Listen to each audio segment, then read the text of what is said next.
All right, give me a second. I'm trying to join. Why is this not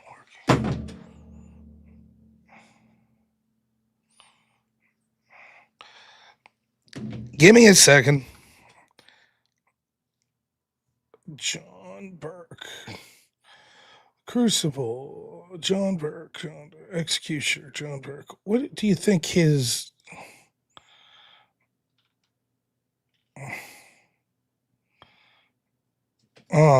what is going on? Yes, I'm live on Twitch. Accept invite. Got it. Ugh.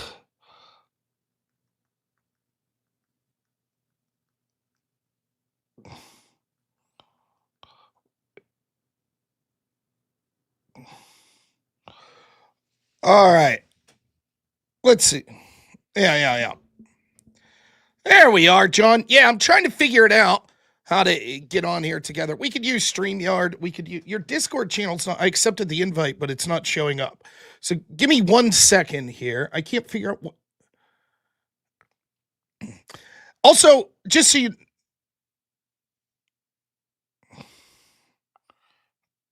This is really something I should have plotted out ahead of time.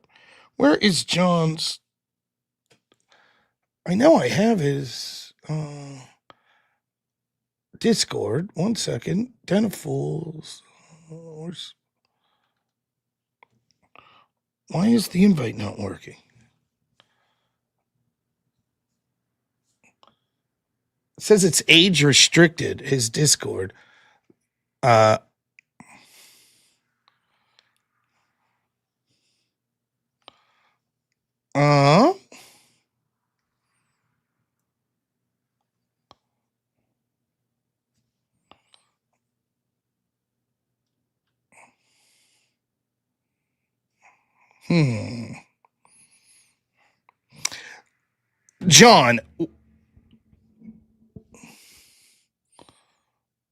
John, I can send you a StreamYard link. I hear that you're listening to me.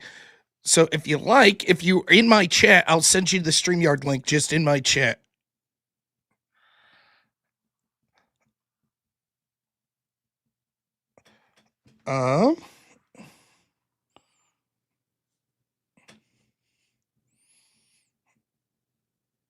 Okay. What a boomer I am. The Boomer Tech Hour.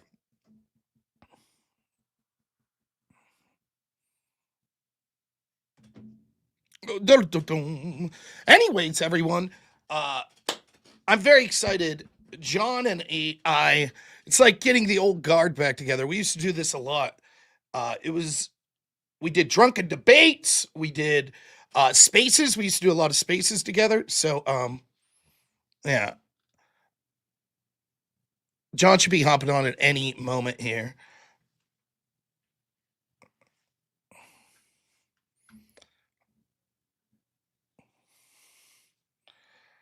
Why can't I join his Discord? It's so frustrating.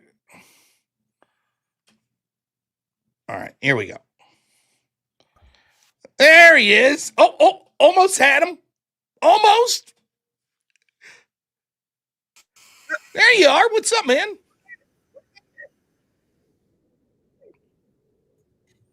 Can you hear me? Yes. Can you hear me? I got you loud and clear. I'm sorry about this, dude. I don't know what's going on with, well, I'm using my camera on Streamlabs OBS right now, and that's why it's not letting me access it in your stream. Yeah, I have trouble with that too. Yeah. Here's what I'm going to do. I'm going to end my stream and I'm going to restart it, and that way we can have the camera, because I've got a video that you've probably seen about, it was sent to me via Discord. It was about the oh god, chat. What was it called? It's the leftists like Dylan Burns, the rest of them. You actually came up in the video calling out these streamers that are paid by Patreon Alliance, Patreon Front, whatever it's called. It's Progressive Victory. Progressive Victory Pack. Yeah. Oh my god, dude. So let me end the stream real quick. I'm gonna be right back, chat. Okay. Head over to Rob's stream. Check him out. I'm gonna be live over there. I'll restart this. but my camera will be accessible here in the stream. So I'll be right back, chat. All right. That All right, sounds so good. I've ended my stream. Let me now see if I can get my video. Okay. Let's see if we get John working here. So I apologize. So this is sort of impromptu. John and I were going to stream the other day, and I can't remember what happened. I was doing the word war thing, so I just didn't have time. But I was like, yeah, man, hit me up someday. And I actually had some free time here today. I was thinking of going live, and John hit me up and said, you want to do a stream? I said, yes. So here we are. But we're both boomers. We didn't plan it out. There he is. What's up, man? Perfect. Oh, there we go. There's that beautiful face. All right, now let me restart my stream. All right. And get these people in the chat. But dude, no, man, this video, I guess progressive victory. This was sent to me, and I just took a really quick look at it. And like, dude, I recognize a lot of these people. Like a lot of these people sold out massively. Yep. Massively. Yeah, it's crazy. The worst part is the so-called conservatives, right? That all of a sudden are getting paid by progressive victory PAC. So yeah, I'm happy to talk about it. To my audience, by the way, John Burk, if you don't know him, we're going to link his channel. One of my favorite people to stream with. We go back a long, long time. John used to do drunken debates. It was like a debate panel where you're going to see a lot of these people we worked with in progressive victory.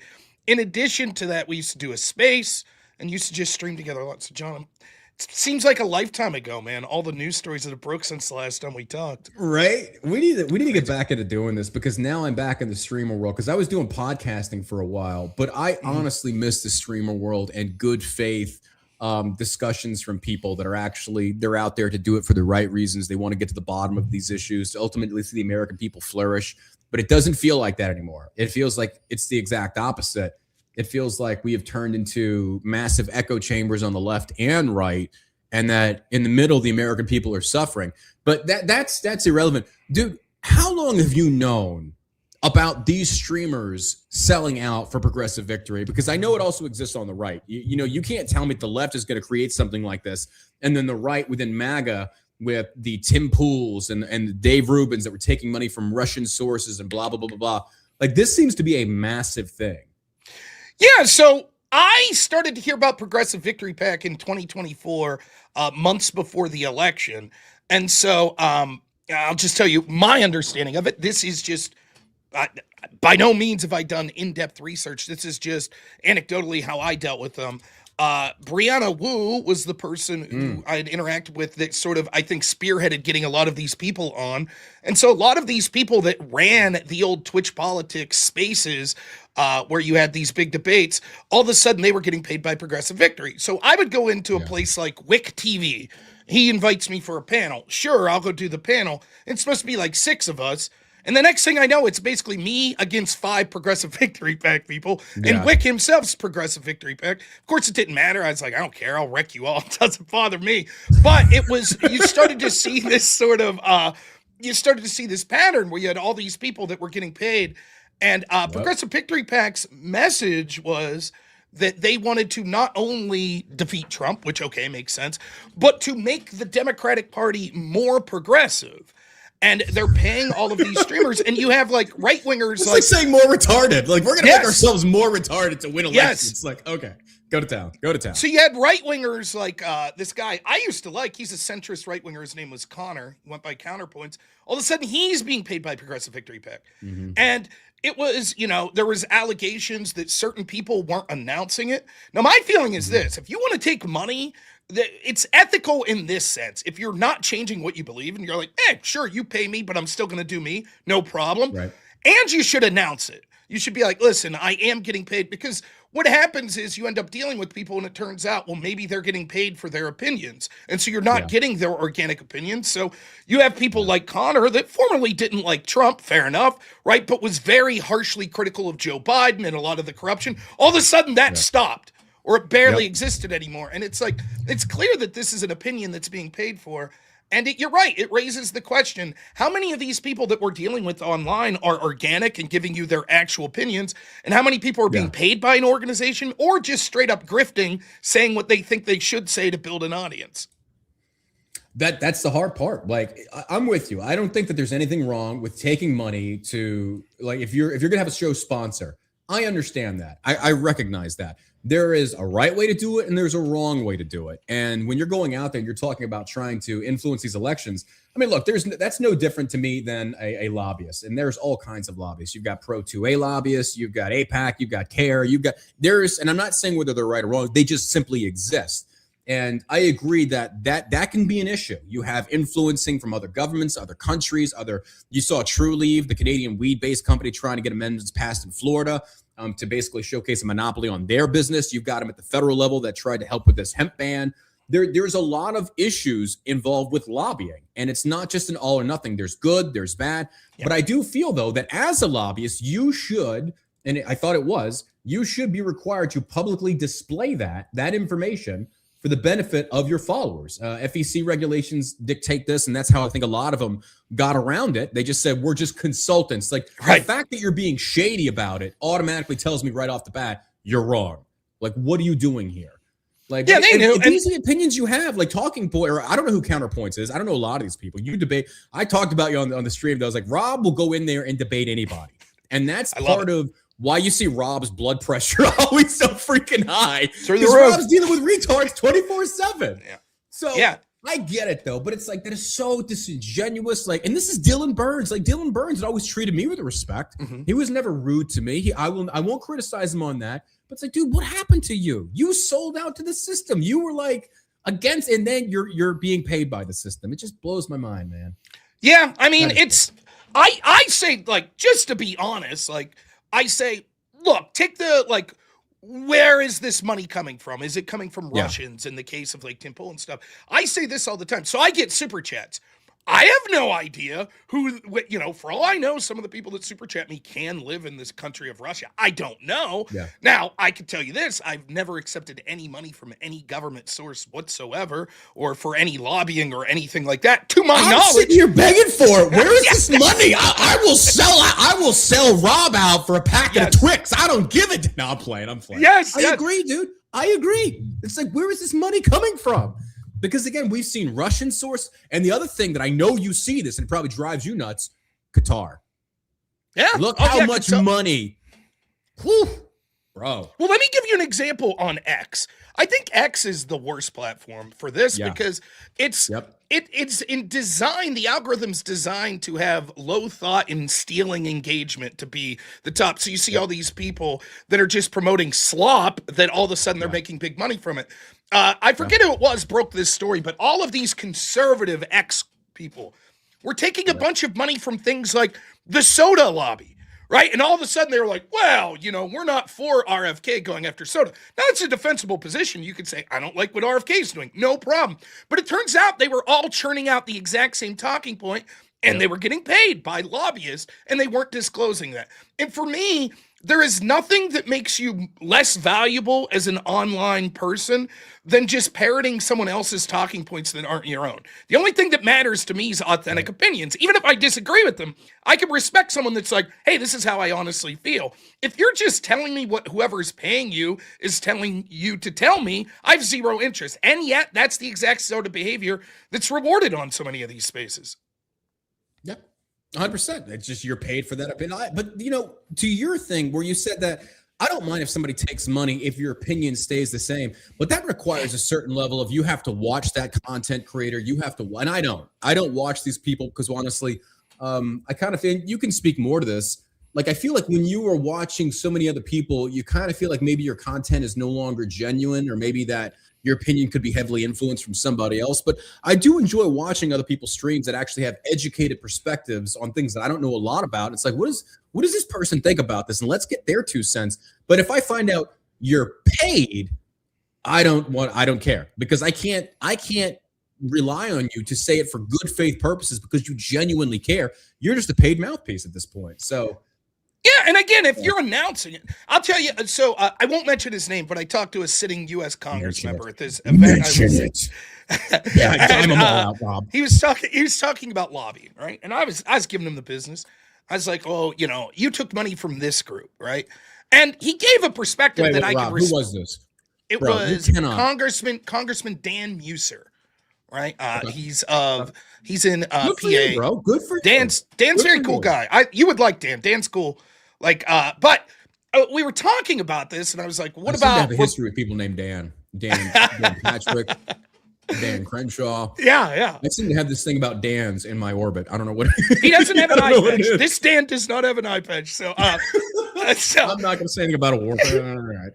but he was like, so let's say that he's like, let's say this, Rob. Let's say that I'm 100% for fracking in Pennsylvania, which he is, right? And he's like, and all of a sudden I'm running for re-election against some dude that's against fracking, and the fracking lobbyist through legal means openly donates $10,000 to me. Should I not take that money? He's like, the problem's not the lobbying. The problem is the people that are changing their positions because of the lobbying. But the counter to that is, and I told Dan this, right, but it's too tempting, right? And that's where we get, right? It's like, like, I trust you, John. You trust me. However, let's say all of a sudden Glenn Beck hires us both at the Blaze, right? Mm-hmm. And we're there for 6 months and we're just doing our show. There's no interference whatsoever. And then one day me and you both start criticizing Trump for, you know, protecting Israel too much. And we're like, we don't like this. And Glenn messages us, says, hey, can you cut that out of your show? It's going to be too tempting for us to be like, well, we made $100,000 and I'm not really selling out. It's just one story that I'm not covering. And so that stretches through streaming, that stretches through politics. The temptation's too great. And it's what you're not going to say. It's what you're not going to criticize. That pisses me off. That's like a lie by omission. You know, I'm not friends with Tommy Lahren anymore. We parted ways. But he basically did that to Tommy Lahren when she went on The View and defended her abortion position, which I was kind of like, that's a dumb thing to say, whatever. And then he fired her. They have a history of doing this. Like, I do know for a fact that, you know, I used to go on Alex Stein's show before the guy went off the rails stupid. But no, I heard it from them as well. They said basically Glenn Beck will drop in, or there'll be people within the creative team that say, hey, let's not talk about that too much. We're going to be a pro-Trump. It's like, well, then you're not for...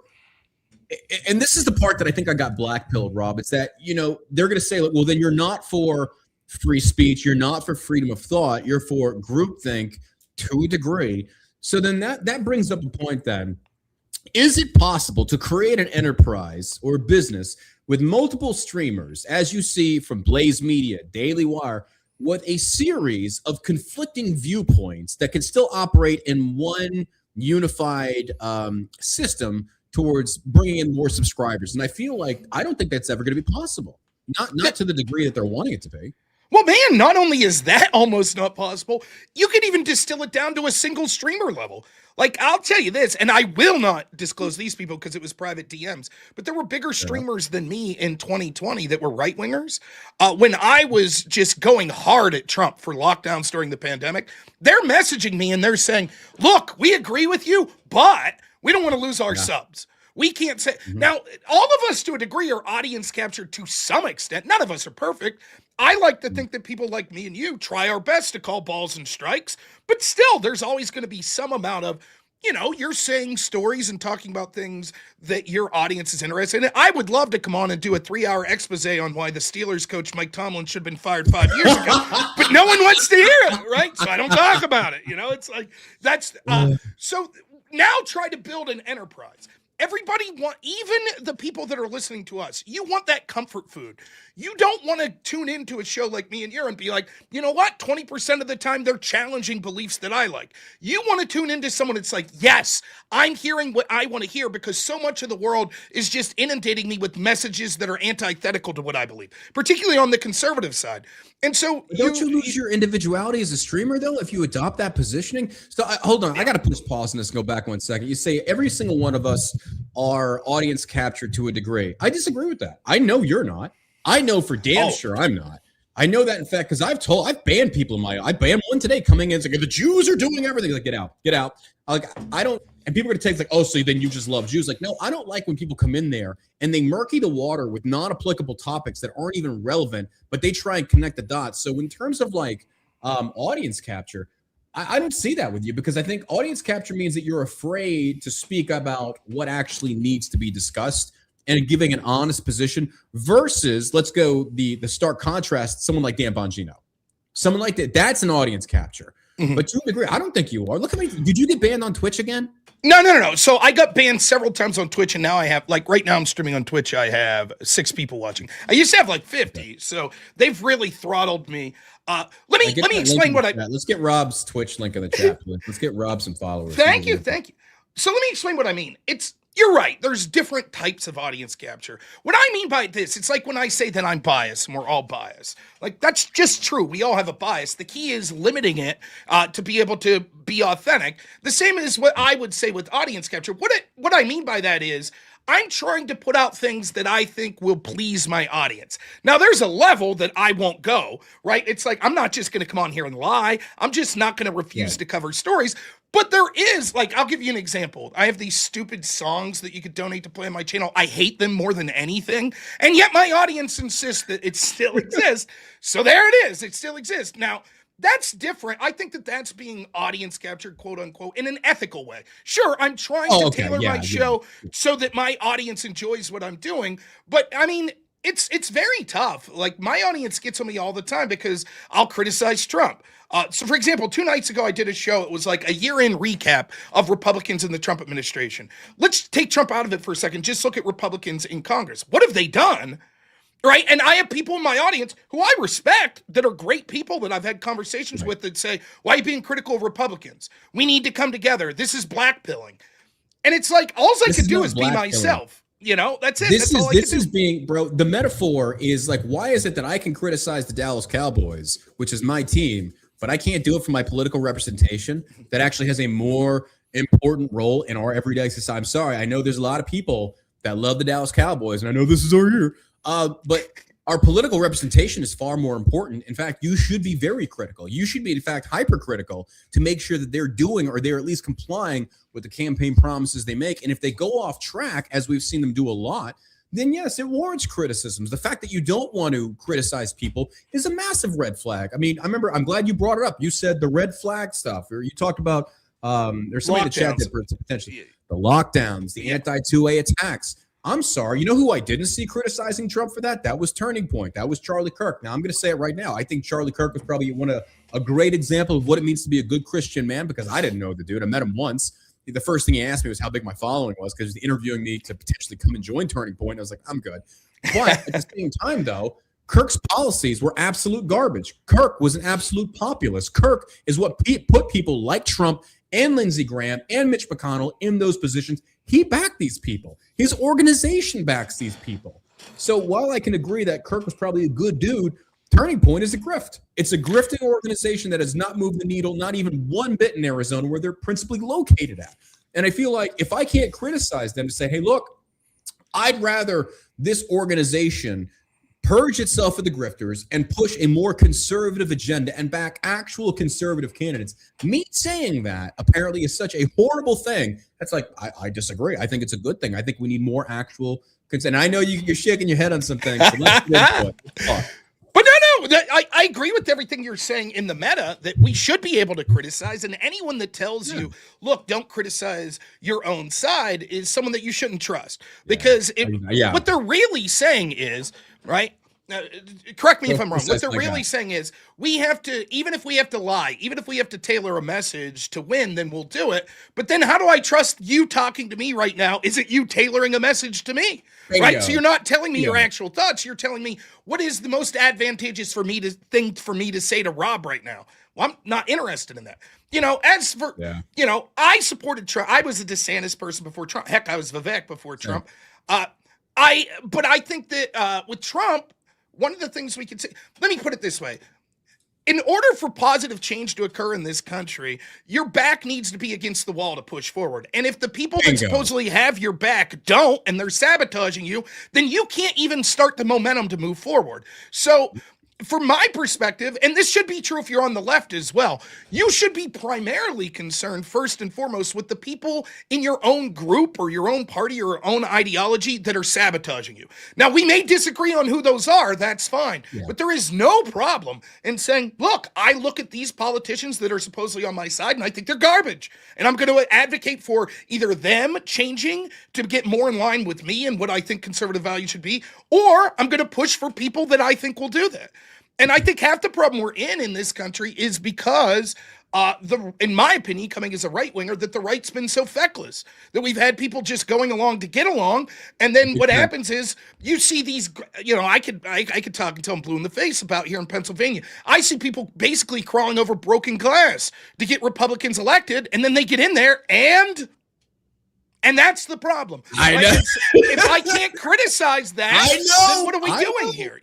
I know. They want blind allegiance and obedience to essentially, don't criticize how the ship is steered. It's like, no, I think we should, because we were told the ship would be steered in this direction. Real quick, dude, I'm not telling you how to run, but your subscriber only mode is turned on YouTube, and there's a lot of people that want to comment from my channel into yours, but they can't. Would you mind just for a little while? I know this is how you make the money. If people that want to donate to Rob, but there's a lot of my viewers that, congratulations on the YouTube channel, dude. You're blowing up, bro. Thank you. Thank you. That like 22,000. Good for you. Thank you. Love. Well, first off, let me say that I had no idea I'm on subscriber only chat. I prefer that not to be the case. It's probably something my mods did, because I do get a lot of, when you do, when you deal with a lot of particularly these left wingers, but also some people on the right, they'll do everything they can to sort of screw up your channel. So we got to be, so I will see if any of my mods are there listening right now, if you could change that off subscriber only mode, I will try to figure out how to do that myself. And these are the links for Rob. This is Rob's YouTube. Let's get some people going over there. And then I already shared your Twitch link in your own chat. If one of Rob's mods, could you just put a double link of his YouTube and his Twitch, pin that, or whichever platform. That way, people that I'm sending over there can go follow Rob on his own platforms. Yeah, follow me on YouTube. That's the best place. And I'm also on Rumble, but YouTube's the best place. Rumble's it's just dying, bro. It's dying. And isn't it weird? Like people like you and me, we bounce like Twitch. Now we're over to YouTube. It's like, where can we find a home that's not going to ban us? But the problem with Rumble is their user interface is garbage. It's very difficult for any kind of streamer to monetize it. And they also feature nothing but MAGA first people all the time. There is no differential of opinion. It's always, blind MAGA followers. You saw Bongino, and Bongino is also part owner. So, and Bongino and I do not like each other, so I'm not supporting Rumble anymore. I happened to notice some exchanges you guys had. They accused me of being a pedophile. It's like, fuck, I'm trying not to cuss and be a better Christian. There are some lines that I feel like you shouldn't cross in the world of political debate. And the ad hom is the easiest way to go when you're losing the argument. But unfortunately, Bongino went over the line. Like my neighbor actually worked for him, and we had some discussions, and I'm not going to go into much detail because I gave him my word I wouldn't. But Bongino's a turd. He's an absolute turd. That guy's going to say whatever he needs to say to kind of score on you online, regardless of the truth of the matter. But Bongino was this close to getting sued. His implications of me being a pedophile were absolutely disgusting, uncalled for. But it's just, it is funny to see that now he is being absolutely crucified by his own base for going in there and just blatantly lying to his following for years about the Epstein stuff, goes in the FBI.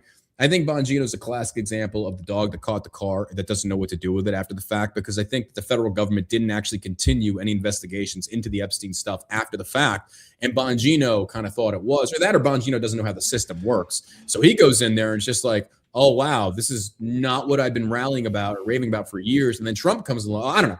I don't want to go down that road, but I think. Well, I'll say this real quick. I don't know about his personal attacks to you. I did see that you guys were going at it, but I didn't know.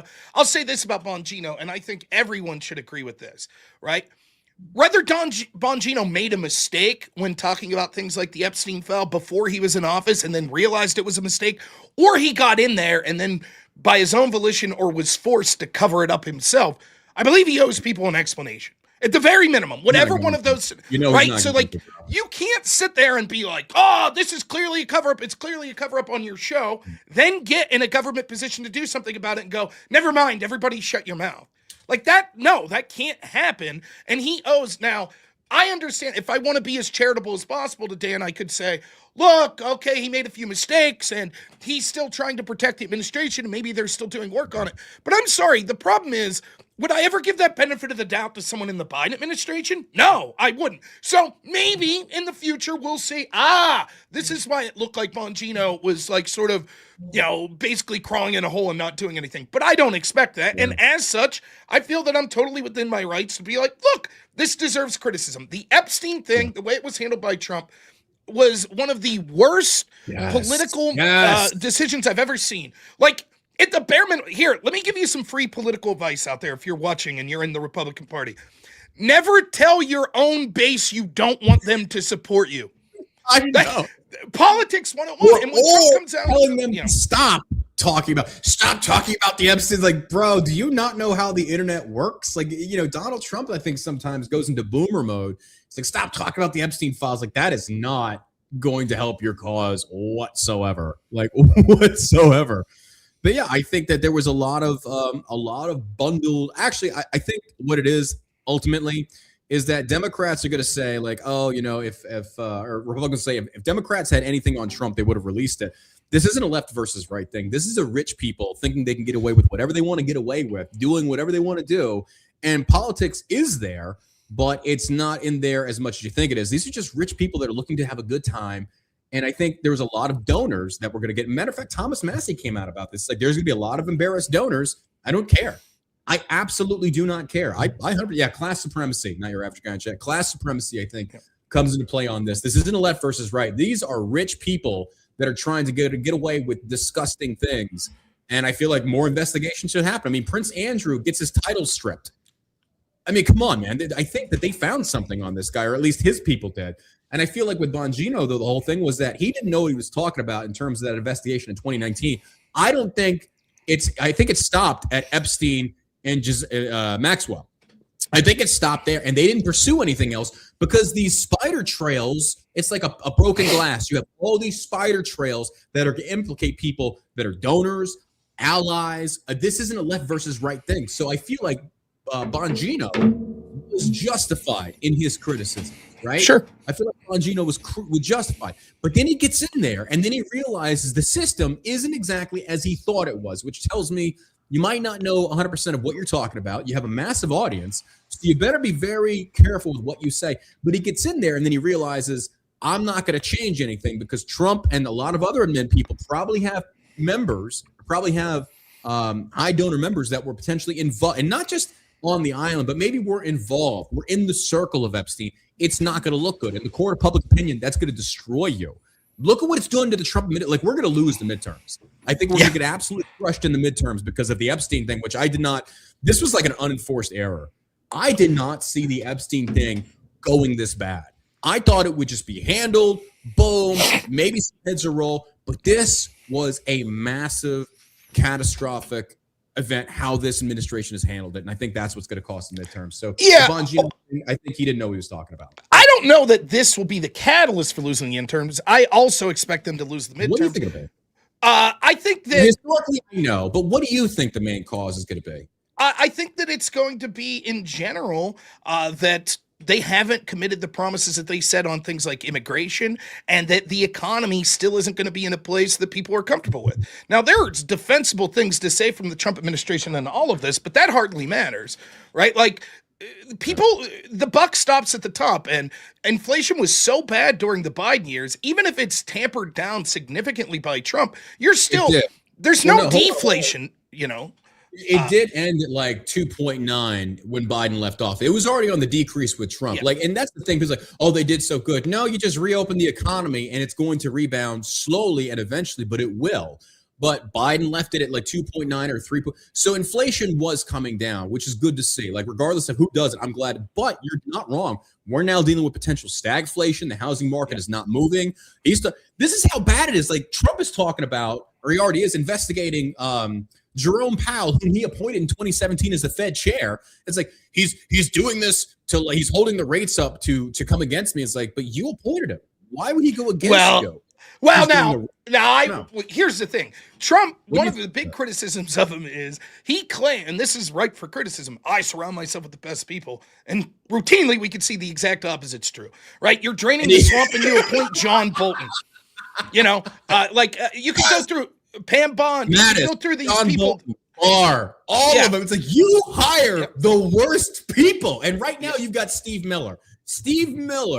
And Tucker Carlson. I won't go into it, but I think there's some mouths and some ears there, man. I really do. Well, let me say that. So I think that what happens is that as things get tougher and the middle class in this country continues to erode, even if you could objectively say it's not the president's fault, like there are things outside of his control, this is just the trajectory we're on, people are going to blame the president and his party. That's just the way it is. And so I think Trump has done things that are good for the economy, but I think that the American people are still suffering. You can't, like, for example, if over the past 4 years under Biden, you paid 70% more for groceries, and now you start at that baseline and you're only paying 2% more than that under Trump, that's still 72% more than you were 4 years ago. And so it doesn't feel like relief to you saying, oh, we stopped the bleeding. Yeah, but the blood's still gone, right? And so that's, I think that it's a long news cycle and we'll see what happens. But I think right now the Republicans are so bad at messaging that even when they're doing good things, or even when the Democrats are objectively like terrible, they don't capitalize on it. And history shows us that, in these situations where there's a second term president and they control the House and the Senate, that they get sort of crushed in the midterm. So I think that's the direction it's going. As far as the Epstein stuff, like let me say this. I'll make the case for Trump here for a second, and then argue why I still don't think that this is good, then I still criticize him. I think that Trump understands that he's going to be attacked with the Epstein issue. And let's say for a second that Trump's innocent. He never did anything untoward with Epstein, okay? Just for the sake of argument. He's seeing all this evidence. It's like, well, the Democrats are going to attack you with this. And so there's no there. And why would there be? Like, if this is true, let's, again, another assumption, but just for the sake of argument, let's say that the worst is true, that our FBI and maybe, Mossad and other intel agencies worked with Jeffrey Epstein to get compromising video on people of them engaged in inappropriate relationships with underagers. Let's assume that's true. Right. Epstein I could not believe that. That's pragmatic. I could see that 100%. And people even talk about him being a honeypot. I could see that too from all agencies. It wouldn't be just Mossad and CIA. If that dude's got undercover nonsense and videos, I mean, that's every government is aiming for that. And I think that's why he did kill himself. He knew, it's like, there is no saving me. I'm going to have to do this because eventually someone's going to, I know too much. That's why I'm surprised Diddy's still alive, to tell you the truth. But if that's true, Epstein gets arrested in 2008. Do you think the FBI held on to incriminating evidence of themselves for near 20 years? Or do you think they'd have been like, oh, the jig's up, delete all that evidence, right? And so let's assume that that's what happened. Then Bongino and Kash Patel and Trump come into office and they're like, okay, let's see all the dirt. And there's nothing there, right? They're like, here's the files. It's basically just flight logs. Like, 1 second. Somebody in the chat said, didn't Trump inform Epstein? No, Trump weighed in on potential cases, but he didn't inform. They'd asked him in something. It says, this guy sounds like he has stage 1 TDS. In what capacity? Like Rob can tell you, what capacity do I have TDS in? Is it tariffs, the taxation of businesses in America that I don't agree with? Is it the anti-2A position he's took in the past? You see, if you're going to make the TDS claim, then you need to come with some actual proof. Like, what is TDS to you? Criticizing Donald Trump? Is there anything on? Are we not allowed to criticize our own people? Because I've got enough criticism of the left. For the last 4 years under Biden, we criticized the left. But this administration has left a lot of lacking things that were promised us in this campaign. So if you're going to say the nonsense of TDS, then you better bring your best game, because I tell you this right now, I will drop you in Discord and you can debate me live and say what the TDS, give for me the reasons of TDS. Why can't I criticize Donald Trump on these topics? Because what you're actually showcasing is how much of a cultist you are versus being able to say, like, no, I agree with Trump on some of his foreign policy positions. I like a strong foreign policy, not to the extent that we have now, but in terms of economy, no, I'm not happy with what we're seeing right now. And energy prices are not really Trump's fault. Policies have a lot to do with that. You've got OPEC. You got a lot of involvement. You've got a strangulation of the energy sectors in Ukraine. You see what's going on in Israel. So no, Trump has a lot on his plate. I will acknowledge that, but there's a lot that's being done wrong. I will say this, we probably have almost opposite views on what we like and dislike about Trump when it comes to economics versus foreign policy. I'm less of an interventionist, so I'm not a big fan of some of the stuff. The tariffs and stuff, we could talk about that in a minute. But just to put a bow on this Epstein thing, for whatever reason, if they get in there and it's like, look, there's no there, and Trump's like, oh, okay, I guess there's no red meat to throw. And by the way, anytime you talk about this, Democrats are just going to selectively leak little things like that email that they really. So I think. So that's what Mark Kelly's doing that right now. Mark Kelly on the left, who was like one of the seditious six, like he's making a presidential run for 28, which I knew that douchebag was going to do it. I knew he was going to do it. He's going to play the astronaut, veteran, victim. He's like intersectional for leftist rich white dudes, right? And they're going to absolutely love, because as much as the left talks about like we're tired of the rich white people, you keep voting them in. Like you had a black woman, and what did you do? Like you just straight up left her. You showed Biden the freaking, and you tried to run a woman, and she failed massively. Yep. So yeah, I actually want to talk to you about Mark here in a minute from a veteran's perspective. But just the last thing I'll say. So I think then Trump's perspective is like, all right, well then forget about this Epstein thing. There's nothing there, and it's just going to be an attack against me, right? Which he's right as far as the attack against him. The problem is, and he doesn't articulate that well. He is so used to his base just accepting anything he says that he's just like, okay, now you're done looking at this. And it's terrible. I can't think that, the whole saga of Pam Bondi going, giving all the influencers the Epstein file, right? Then it was nothing. Then saying, the files are on my desk. It's just the whole thing. You're like, this is so bad. And I think that the people in Trump's team that have his ear right now fundamentally misunderstand why Trump got so popular. It's not that Trump's this amazing guy. You could like him or dislike him. That's not it. Right. It is people are disaffected by what they see as a corrupt political system. And the Epstein story, regardless if it's true, how far it goes or not, represents that in the clearest way. People saying they're an elite cabal of people that the rules don't apply to. And as they fiddle the night away, we are struggling over and over. And so we want someone who's an outsider like Trump to come in. So when Trump's message, who runs on this drain the swamp, is to basically come in and say, guys, stop being so mean to the swamp. And if you're not so, it's outrageous. And that to me is, see it too. Rob, it's a fundamental mistake. You've got TDS for saying that, Rob. I don't give a shit. Don't criticize dear leader. You can't. That's stage 1 TDS, Rob. How dare you? I get that shit all the time. I get it. Before we get to those people, because you're not going to have good faith debates or conversation with these people, because in their own mind, if you say anything critical of my guy, well, then I automatically have to go on the defensive versus like sitting down and saying, well, wait a minute, why do you feel this way? Is there genuine, do you actually have any points to feel a certain way? And I never see people like that. Like this one guy in your chat says, this guy has TDS, feminine energy, Snuff. I invite you to a debate in this Discord right now. I will bring you in here. TEDx said it best, TDS is never giving Trump a W.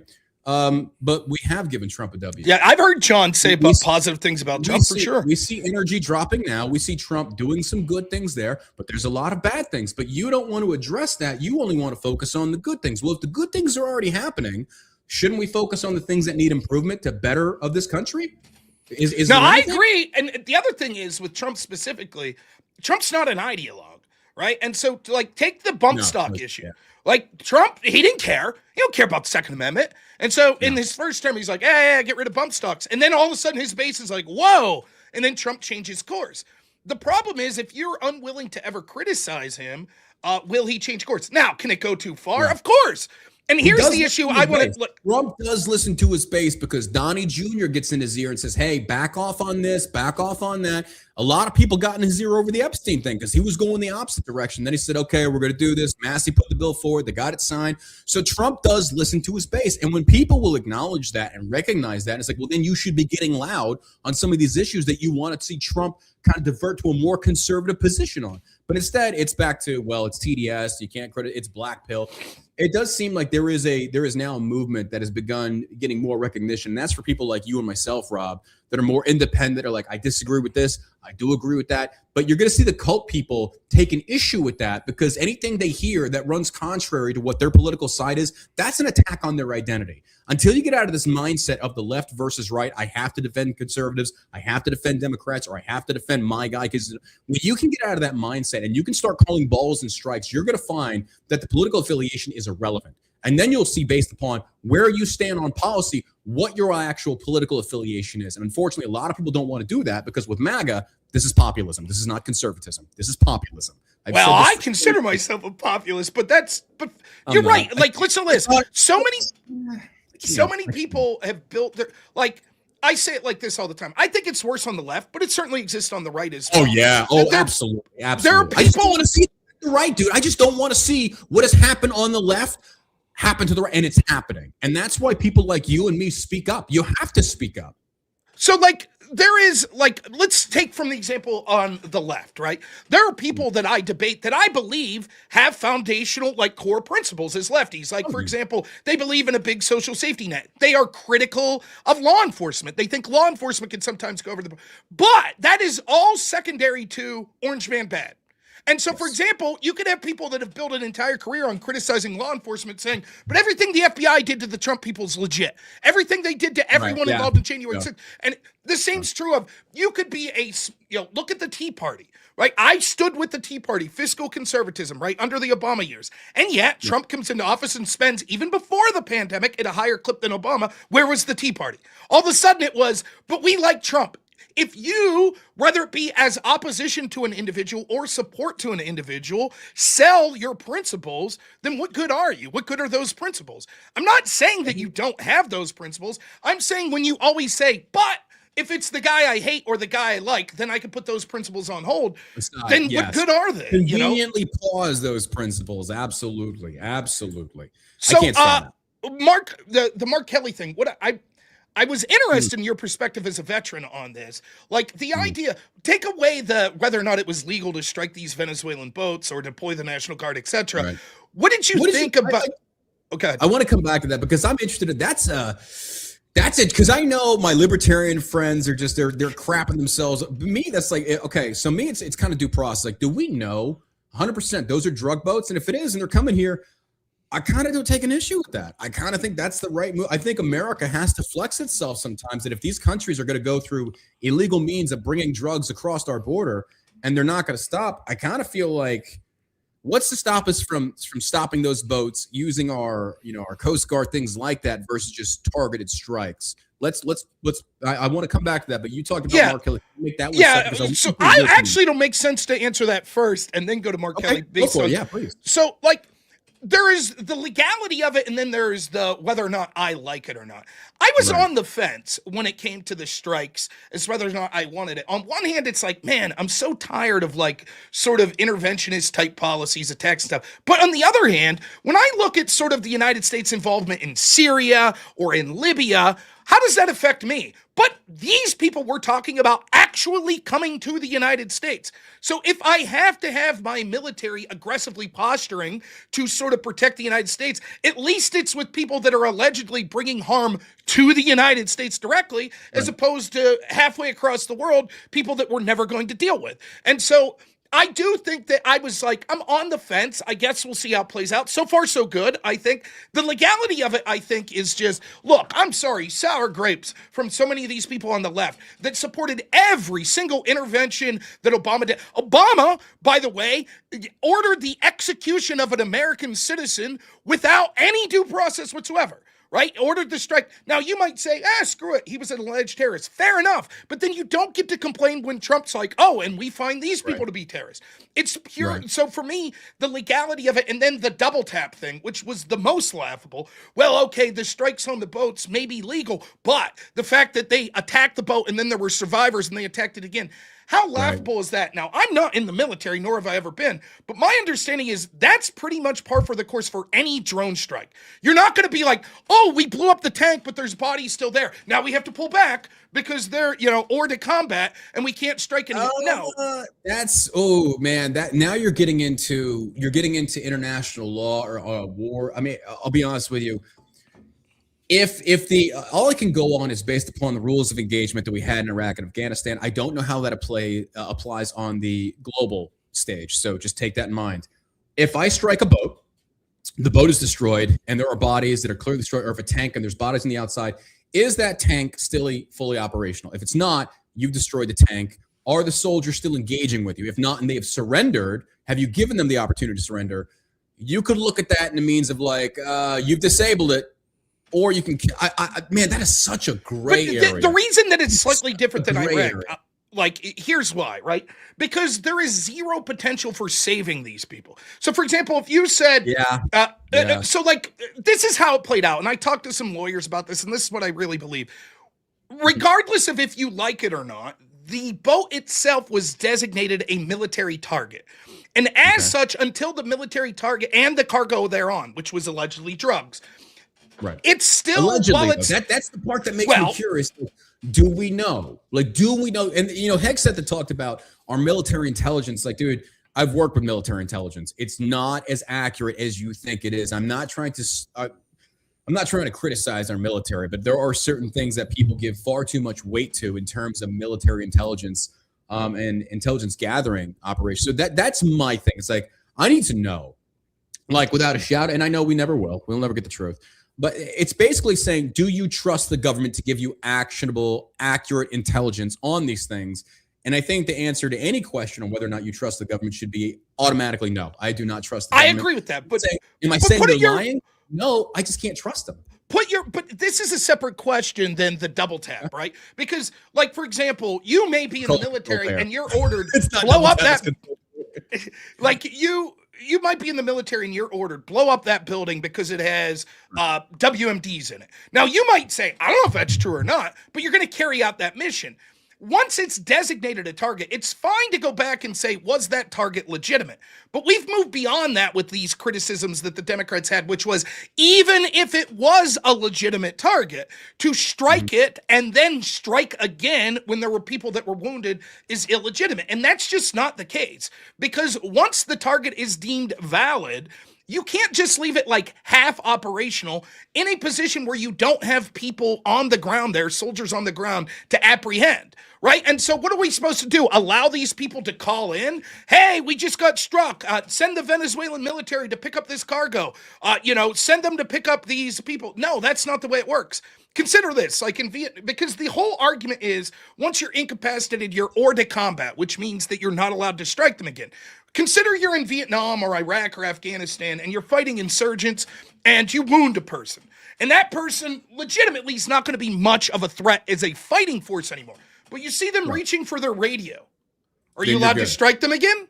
Of course, even though not radio weapon, yes, but radio. I mean, ooh. So the law says yes with radio because they can call in, and would endanger. So it's like the problem is like. Now listen, I'm someone who absolutely is hypercritical of too much military interventionism, and if we want to have a conversation as a country to be like, are we cool with the president having these unilateral powers to do all these strikes around the world? I'm fine with that conversation.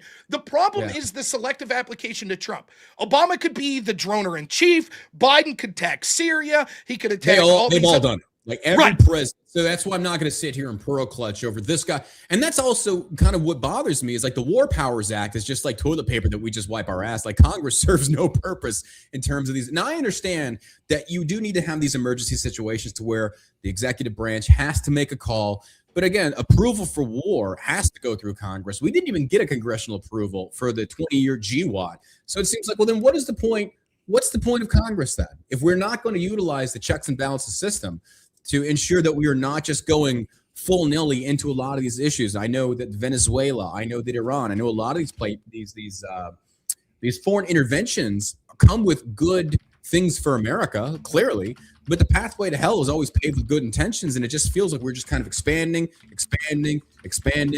When is America going to see itself kind of get pulled up from this economic turmoil? But instead, we're bringing in other issues in terms of Greenland. We're bringing in now Venezuela, we haven't done anything with. We took out Maduro, but we left it the same, which is just, okay, fine. We'll see what happens. Yeah, I'm just like, I love how quickly Americans forget.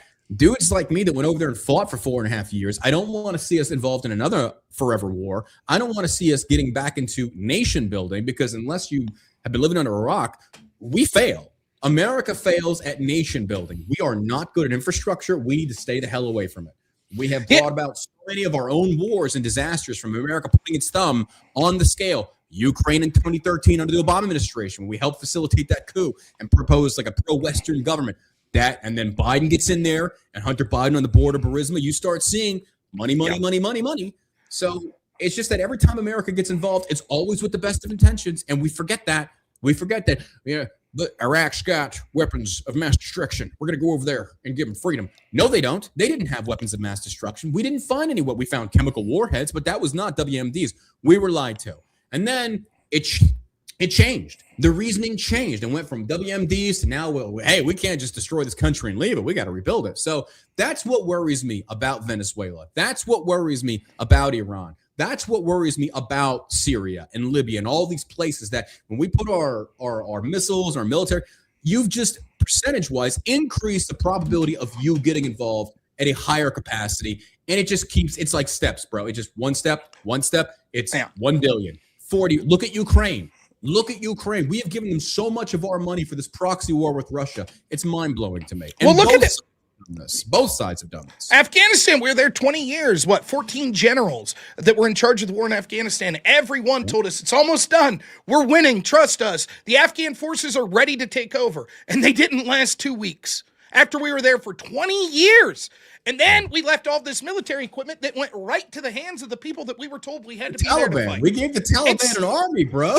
It's surreal. And so what I always say is like, there is a philosophical argument for the United States being the world police and interventionist.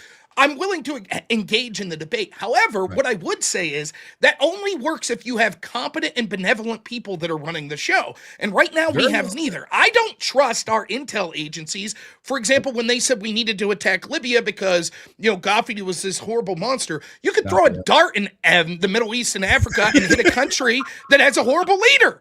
Right? So why are we selectively choosing? That becomes the template of American interventionism. And we got a ton of them in our backyard from Colombia. Now they're talking about Cuba. It's like, are we really about to revisit the Cuban Missile Crisis? Like, are we really about to, but it's Greenland now. So if America wants to put an intercontinental ballistic defense system, missile defense system, which I understand the premise of, do we have a right to get mad at the Russians when they want to do it? And so it's kind of like, I understand why the Russians are getting pissed off in America.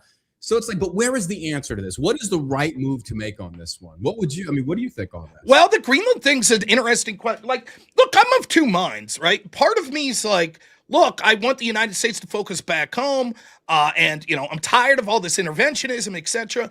On the other hand, I think that we're at a unique spot. You could blame who you want, but I think that this is undoubtable.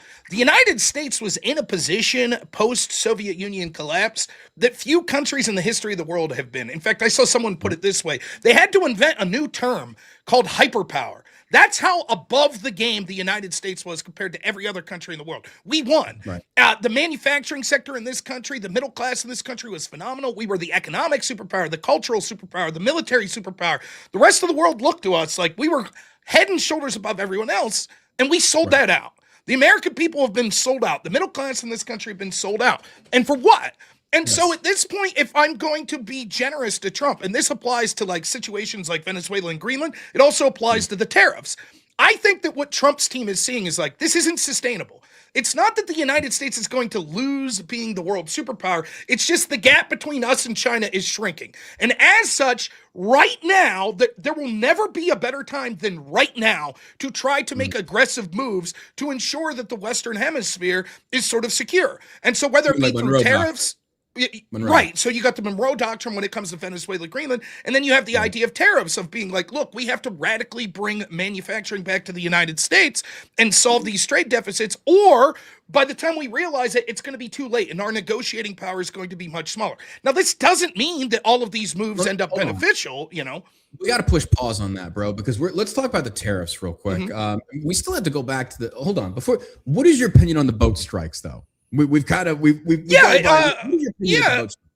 I think I was okay with the boat strikes legally, and I'm okay with them morally in that there are things that are far more offensive, such as strikes that I saw in Libya and stuff. So I'm okay with them. The point I was going to ask you is where I find this to be most interesting is Kelly and the Democrats. They call them the seditious six, but the idea that like they're basically telling soldiers, hey, we will come after you and prosecute you if you adhere to orders that are unlawful.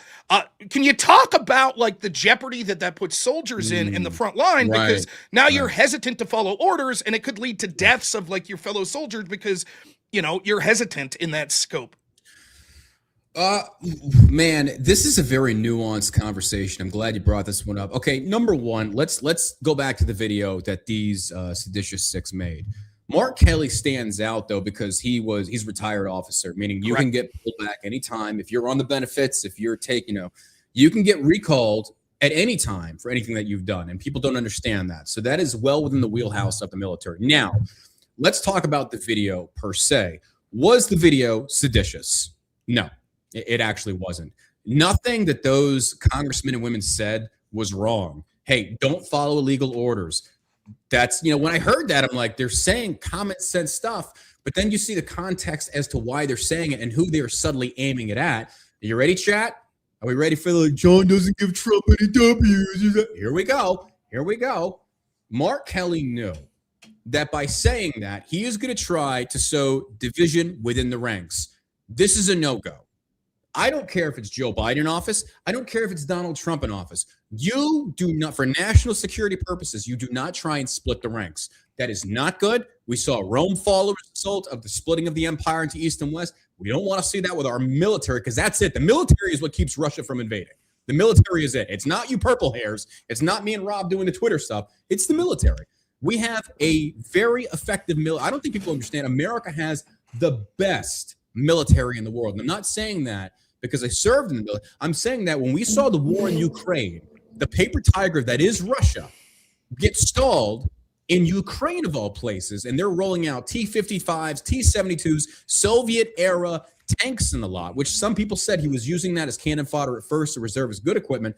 Doesn't make sense. You go in there with the best that you got to get in there as fast as you can, because otherwise that war drags and you start spending money. Patton's thing of Blitzkrieg and the German offensive, that's the best way to go. The Third Army crushed Europe. So now I say all that to say this. Mark Kelly, as an officer, knowing better, made that video to cause dissent within the ranks. And so the other Democrat 5 that are just retards, they're just being stupid. That's what they're doing. Mark Kelly knew better. And as an active dude, or as a prior officer, the oath that you swore was to who? The President of the United States and the orders thereof. All the officers appointed over me. That's Mark Kelly. So when Mark Kelly goes in there and says, hey, don't follow illegal orders, duh, we all know that. But why are you saying that when Trump is in office? You didn't say this with Biden. You didn't say a word under Biden. You said this with Trump. So, and Trump is good to the military. Anybody that's in the military under Donald Trump will tell you Trump does treat the military pretty doggone good. Now, he just might send you different places to go fight. Venezuela. I know the Delta boys were all over that. The Delta guys love that. Delta, that's the other thing about Delta Force operators and the like. People talk about you're going to get people killed. These guys live for this. These guys live for the action. It's I get it. I totally understand it. It's like you're going on an op, you're helicoptering in, you're dropping EFP, you're doing all kinds of stuff, right?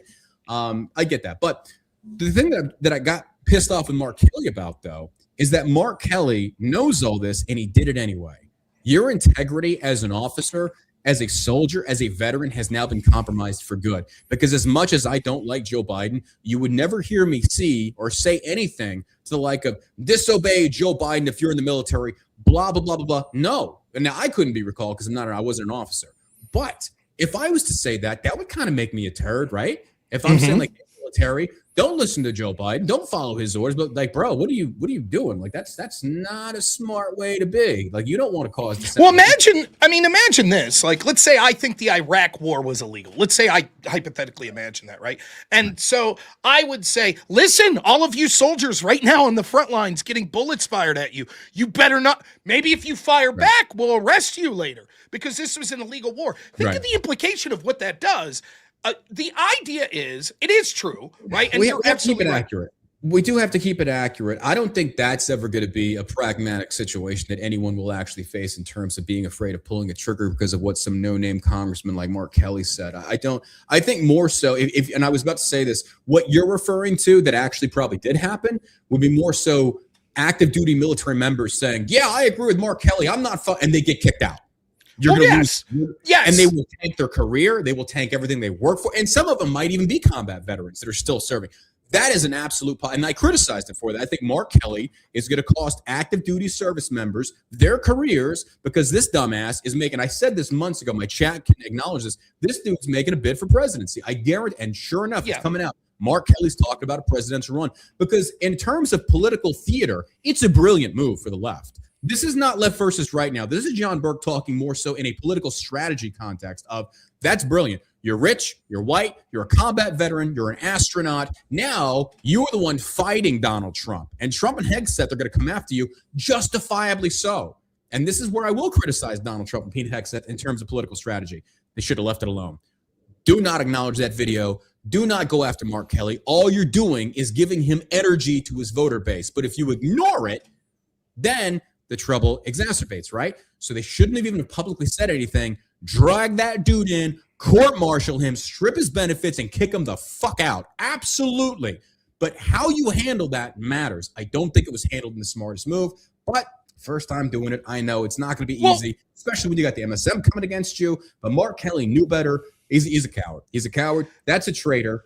And this is politics, though. This is politics. This is what they do. Listen, it's not just limited to there. It wasn't just the Venezuelan strikes. The implication was also things like the National Guard being deployed in D.C.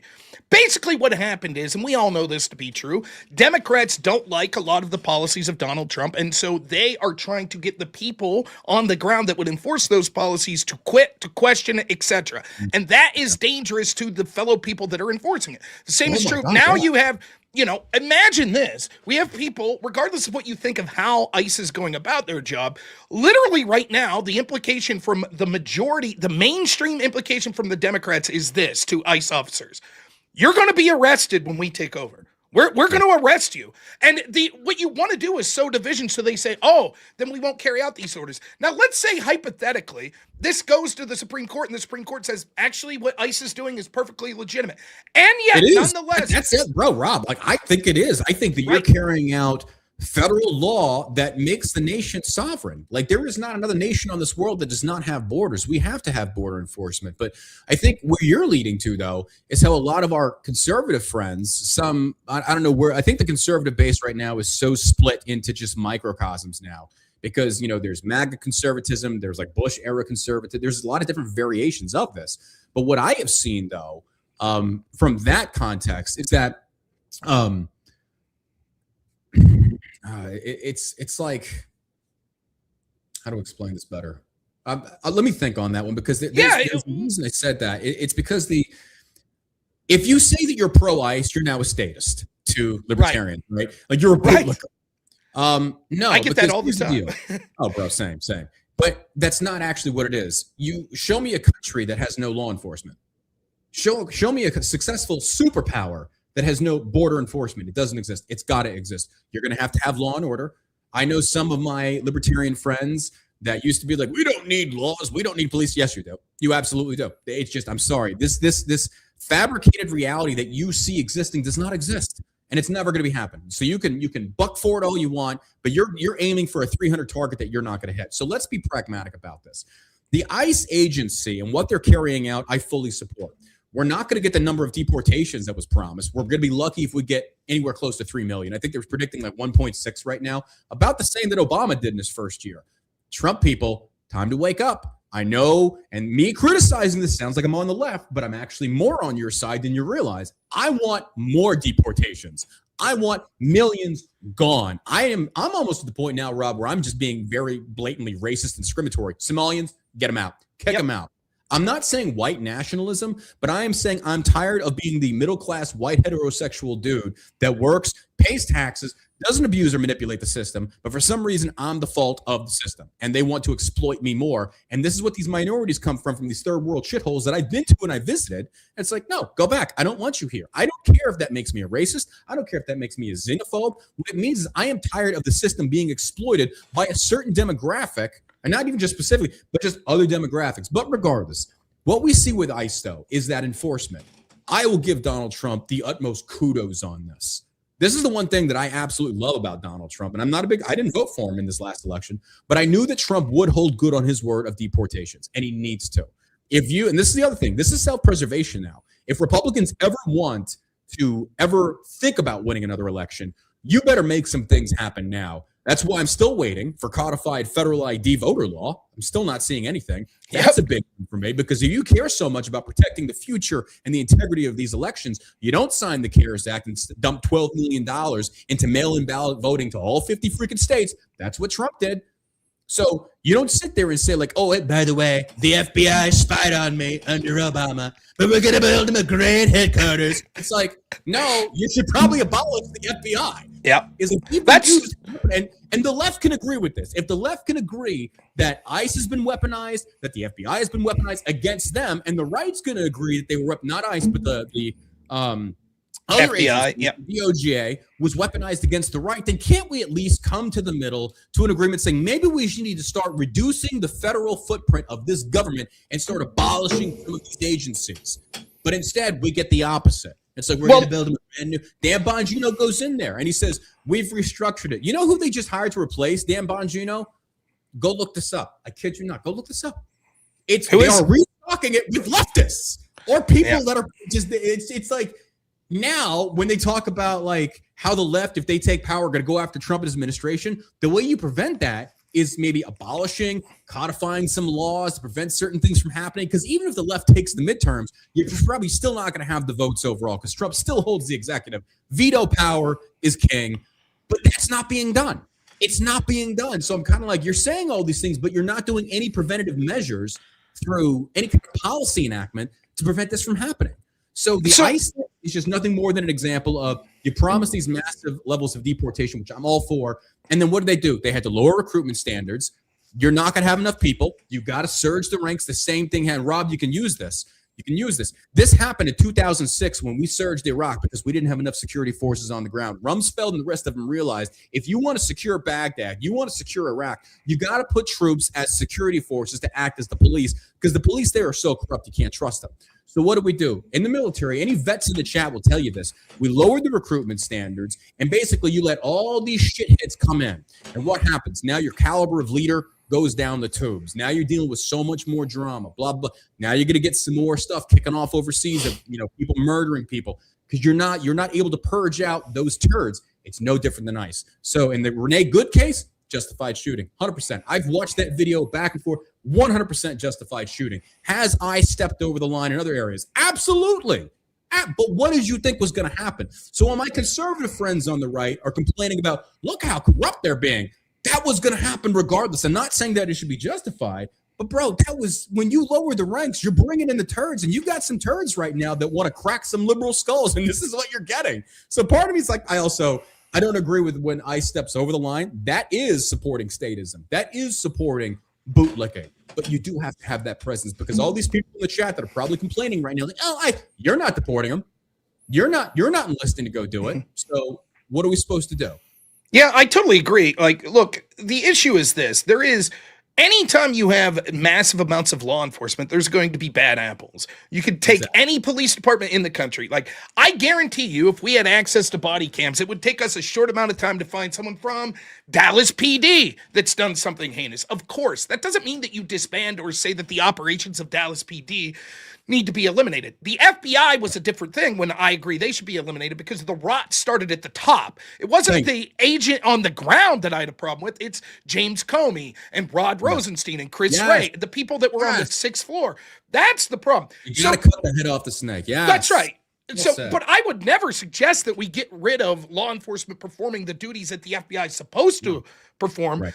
The problem with the ICE thing, and this is, I think, where a lot of people will push back against you, right? And I understand it, and I'm sympathetic to some degree, is this. It's like the left is so terrible right now, right? They are we will use violence, we'll use intimidation, we'll use government force to do whatever the heck we want, and we'll be unethical and stymie anyone that disagrees with us. We'll even censor them. We don't care, right? Then at some point, it's like, how can you win is the right? Because if we want to hyperfixate, I'm not saying you're doing this, but like, if we want to hyperfixate and be like, yeah, that one ICE officer's bad, it becomes a no-win situation. I'll give you an example. I thought that after the shooting of Charlie Kirk, right, when you had the head of the FEC or whatever that made this comment about Jimmy Kimmel, that was like, I don't know, maybe we'll look in. I didn't like that. I didn't like that at all. And so I did a stream about it. And Rob, that's TDS, Rob. That is TDS. I know. How dare you criticize Brendan Carr, chairman of the FCC, that sits there and we talk about fascism? If that had been a Biden administration official, dude, you and I and every other Republican would be screaming at the sky, fascism, and you'd be 100% justified. 100%. And Karen Levitt came out and was like, or was it? No, I'm sorry. It was Pam Bondi came out and was like, well, we need hate speech laws. And to the credit of many right-wingers, they were like, even the ones that support Trump all the time are like, wait, what? No, too much. The problem is we criticize then, but you can't criticize now. Why can we criticize Pam Bondi she's a gun grabber out of Florida, by the way. When I say I'm a constitutionalist, I am massively pro Second Amendment. And I do not trust these people. I didn't mean to interrupt, Rob. Keep going, bro. You're hitting. No. You're saying. So that's how I love doing this. That's how I feel. Like, I'm against it. But the other side of the argument, which I have to give, is this. It's like, that's our greatest strength and our greatest weakness. Because what the Democrats will do, the Democrats utilize this within 2 weeks to make the victim of the Charlie Kirk assassination Jimmy Kimmel. Right? Mm-hmm. He was the real victim. That became the narrative. We gave it to them, though. I agree. Yeah. But at some point, we are so bad. You're right. We're so bad at messaging. We are giving Democrats ammunition. We are making unenforced errors 24/7 when we don't have to. Yes. It's just not smart politics. So I then find myself in a unique position. Well, not unique, I guess. That's not that. I find myself in a position that many people do, where it's like, well, what do I do? Do I keep looking at the sort of speck out there of things that's like, yeah, I don't really like what Brendan Carr said. I don't. Compare that to the mass celebration of Charlie Kirk's murder that we see going on in the left. Right. And that like emotion. I know. Listen, and like, let me give you like one of the most egregious examples. Sure. The left will say, but no one prominent was really celebrating it. That's just random left-wing TikTok. Doesn't matter. Yeah. How about this? 24 hours after Charlie Kirk's assassination, the gold standard for journalism, the New York Times, prints a story that's sort of going over Charlie Kirk. And one of the things it says is that on his podcast one night, he said all of these anti-Semitic things. 24 hours after that, right? I was like, what? So they had to print a retraction. And the retraction at the bottom was, although Charlie Kirk did say these things on his podcast, he was quoting someone else and then criticizing them.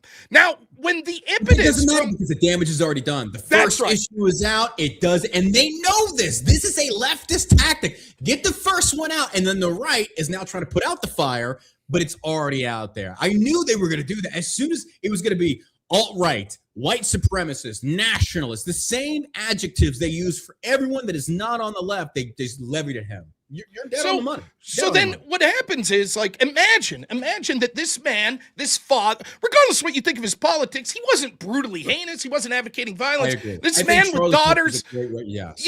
He's got daughters, he's got a wife, and the supposedly sober-minded, most impressive journalistic outlet in the world, their first reaction is, how can we smear this man as an anti-Semite?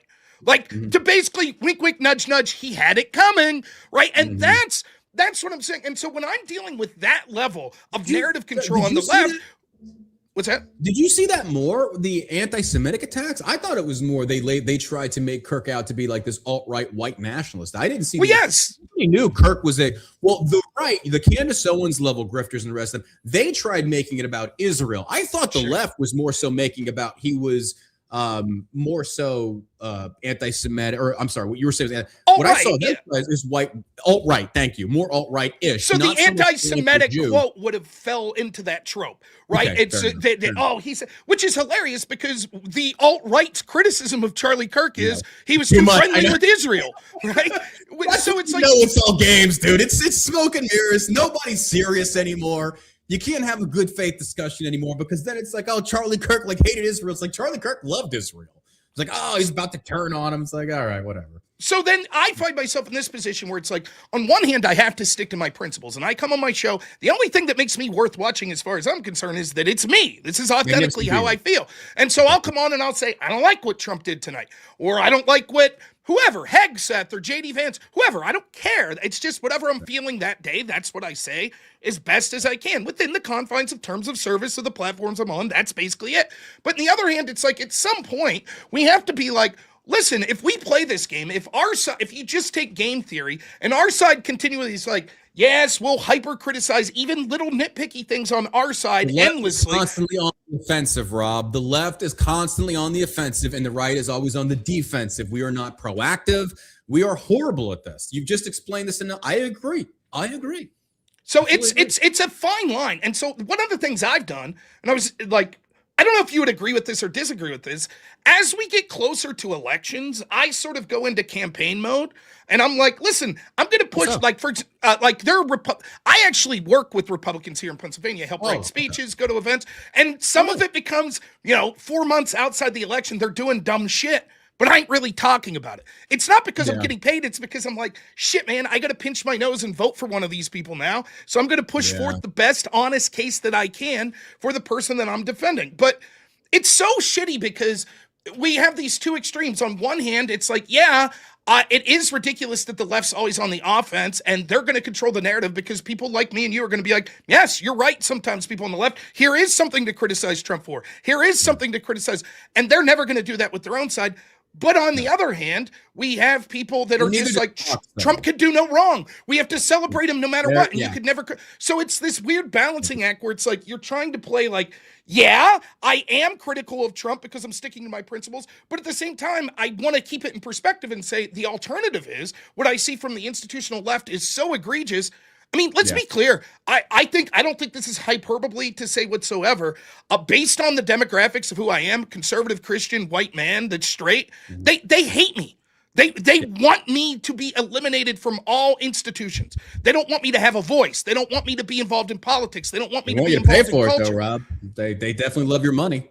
They that's certainly love your money, bro. Well, my taxes will still don't even. They love your work ethic. They love your commitment to sit. They love your white excellence, Rob. We should have that conversation. We talk about black excellence. Let's talk about white excellence. Let's talk about American culture in terms of a middle-class white man and what he's raised to believe in terms of hardworking, don't lie, do what you can, be a man of your word. I agree. They love your money, bro. They absolutely love your money. They love for you to pay for their socialist programs and turn around and attack you as being a racist or saying this, that, and the other.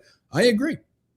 So it's really a weird fine line, and like I don't know what the answer is. I think that like I'm fighting on one hand, I'll say this. I'm like, my goodness, the assassination of Charlie Kirk, the left basically gets away with it. They take a figure off the board that was one of the best organizers on the right, and they basically pay no political cost for it whatsoever, right? And so it's like, why should I engage in the infighting on the right? Like, should I be sitting here and going, oh, Tucker Carlson interviewed Ian Carroll and he interviewed Nick Fuentes and I need to criticize that? On the other hand, if you don't start to be like, look, we have to distance ourselves from the craziest people, then it's going to, you can clearly see where it's going. And all of a sudden we become the party in the midterms of Candace Owens. And people are like, I vote for that shit. That shit's crazy. Rob, that's exactly why the left lost in the last election, is because what you just described, as far as the alt-right, the stupid people, the people that just want to build this, the memers or whatever that use policy and politics as their conduit of doing this. I don't think they actually care. I don't think the people like Nick Fuentes and Tucker Carlson actually give a damn about this country. They're getting paid. They have sponsors. That's all that matters. And also, it's that number at the top left, the viewership and the clicks and the shares. If what you're saying makes that happen, you're going to keep saying that and keep getting that money. These people, Nick Fuentes is one of these biggest clowns I've ever seen that talks about like he's so anti-Israel. But Trump in 2016, Rob, was Trump pro-Israel in 2016? Yes. Trump was, of course. He moved the embassy back. He's always been. So you have these grifters like Nick Fuentes that come along that suddenly hate the Jews, which, okay, fine. If you hate, okay, fine. I understand a lot of these arguments that you make. But don't sit here and weigh in as a political pundit or commentator and you support the guy that is supporting what you hate the most. And then later you say, well, I can't support Trump because of his defense of Israel. He's always defended Israel. Now you take issue with it? So that's why I think a lot of these people on the right have to be called out. Well, listen, grows. Here's a little schadenfreude for people like Nick Fuentes. If you're listening, you it's like a 30-year-old virgin. I don't whatever it may be. This is what the next stage of Nick Fuentes is going to be. You're already seeing it. And by the way, Candace Owens is experiencing some of this, right? Nick is like, listen, Candace is like, Jewish hatred is too far. It's too far. It's ridiculous. He's been trying to go back the out. And so then, and now you have people that are Nick fans like, whoa, did you get the call? Are you working for AIPAC? Are you working for Israel? I know. And so it's like, the problem is once you start to go, and that's like, I'm willing to listen to this. Like I am. I'm willing for people to be like, look, foreign lobbies have too much power in the United States. Israel's lobby has too much power. Fair enough. Fair argument. I'm willing to listen to it. But when that quickly devolves into like, I've had people call into my show. This is the honest to goodness truth. I had someone call into my show once and say that my friend Andrew Wilson, the reason that he doesn't like constantly rail about Jewish people is that his wife is secretly Jewish. And so if she has even 1/16 Jewish blood, she needs to be deported from the country.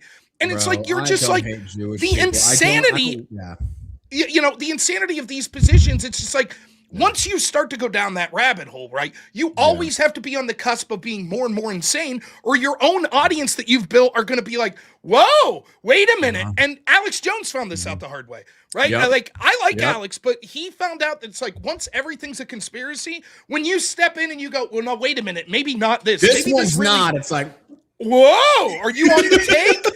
And the beast that you so created eats you. I love it. I love seeing it. I absolutely love seeing it. I don't hate Jewish people. Look, here's the deal, man. I don't want Israeli foreign influence in our government. I don't want any country having foreign influence in our government. Do I understand the practical? And I think this is going to come back around when a lot of these Zoomers and a lot of these Fuentes and a lot of Ian Carroll pizza delivery. There's a reason this dude was a pizza delivery guy prior to him going to politics, right? You know that, right? This guy he doesn't know what he's talking about, but he's smart enough to understand and recognize a grift, and he got in on it. He absolutely got in on it. It's hive echo mind think. It's Israel's the fault of all the problems, which if you stopped it there and said, like, Israel influence in the government should be something that we need to look into. Why is it they have so much control, so much influence? Well, number one, they pay for it. You can talk about that. Let's talk about the limitation of lobbying in Congress. Should it be not allowed? Well, then if you eliminate that, now you eliminate your pro-2A lobbyists. So we have to keep that in mind. So what's the pathway forward? Do I hate Jewish people as just being Jewish? No, I'm a Christian. I don't believe in that. I believe Christ hanging, and I don't like mixing a lot of my religion and my politics, but I do recently because I feel like the one thing that Kirk did a great example of was to be a good Christian and try and push for Christian values in the right way, not the way that the Fuenteses do, not the way that the Andrew Tate Muslims try and cop into their religion. I'm talking about what actual Christ lived. So if I'm going to believe in the book of Revelation, the 144,000 that could be massacred under the altar, those are Jews. So I'm not gonna take people out, and I'm not gonna put them in terms of that book of life. But what I will say though is, if you want to talk about stereotypes, yes, Jews are very stingy with money. If you want to talk about violence, yes, black people are very violent. Asians can't drive. Women can't drive. I do believe in stereotypes. I believe they exist from a kernel of truth. Does it mean I'm going to demonize all? No, unless it's like, for example, Islam, Western Islam. Not that bad. They've progressed a little bit. You see a lot of current Muslims in America believing more of a Western, but then you do see sects that are growing in Texas, Minneapolis, that are for Islam in the Middle East. That can have no place here. It's just not going to work when you have groups that come in there and exploit the system. So do you take it all, or do you take it, do you take some? So when people talk about the criticisms of Jews, dude, I've got great Jewish friends. I got Yuda Reamer, who's a friend of mine. He's the Pew Pew Jew, one of the biggest Second Amendment advocates in the movement. And you're telling me I got to hate this guy because a bunch of you retards on the internet suddenly hate Jews? Fuck off. And I don't care. It's fine. Control my life. I will come in here day after day. I'll stream. You can unfollow. You can. I don't care. I'm not going to hate an entire group of people just because a bunch of losers on the internet or in the chat room want me to. It's not going to happen. So to be clear, and I don't even know, like, I don't watch Nick a lot, and I've seen Nick. I'm not representing you in that. Yeah. I've seen Nick say, like, look, I don't dislike every Jewish person. Now, I've also seen clips where it's like he's saying some really heinous stuff. I don't really know or care, to be clear, like, exactly what his thoughts are on this.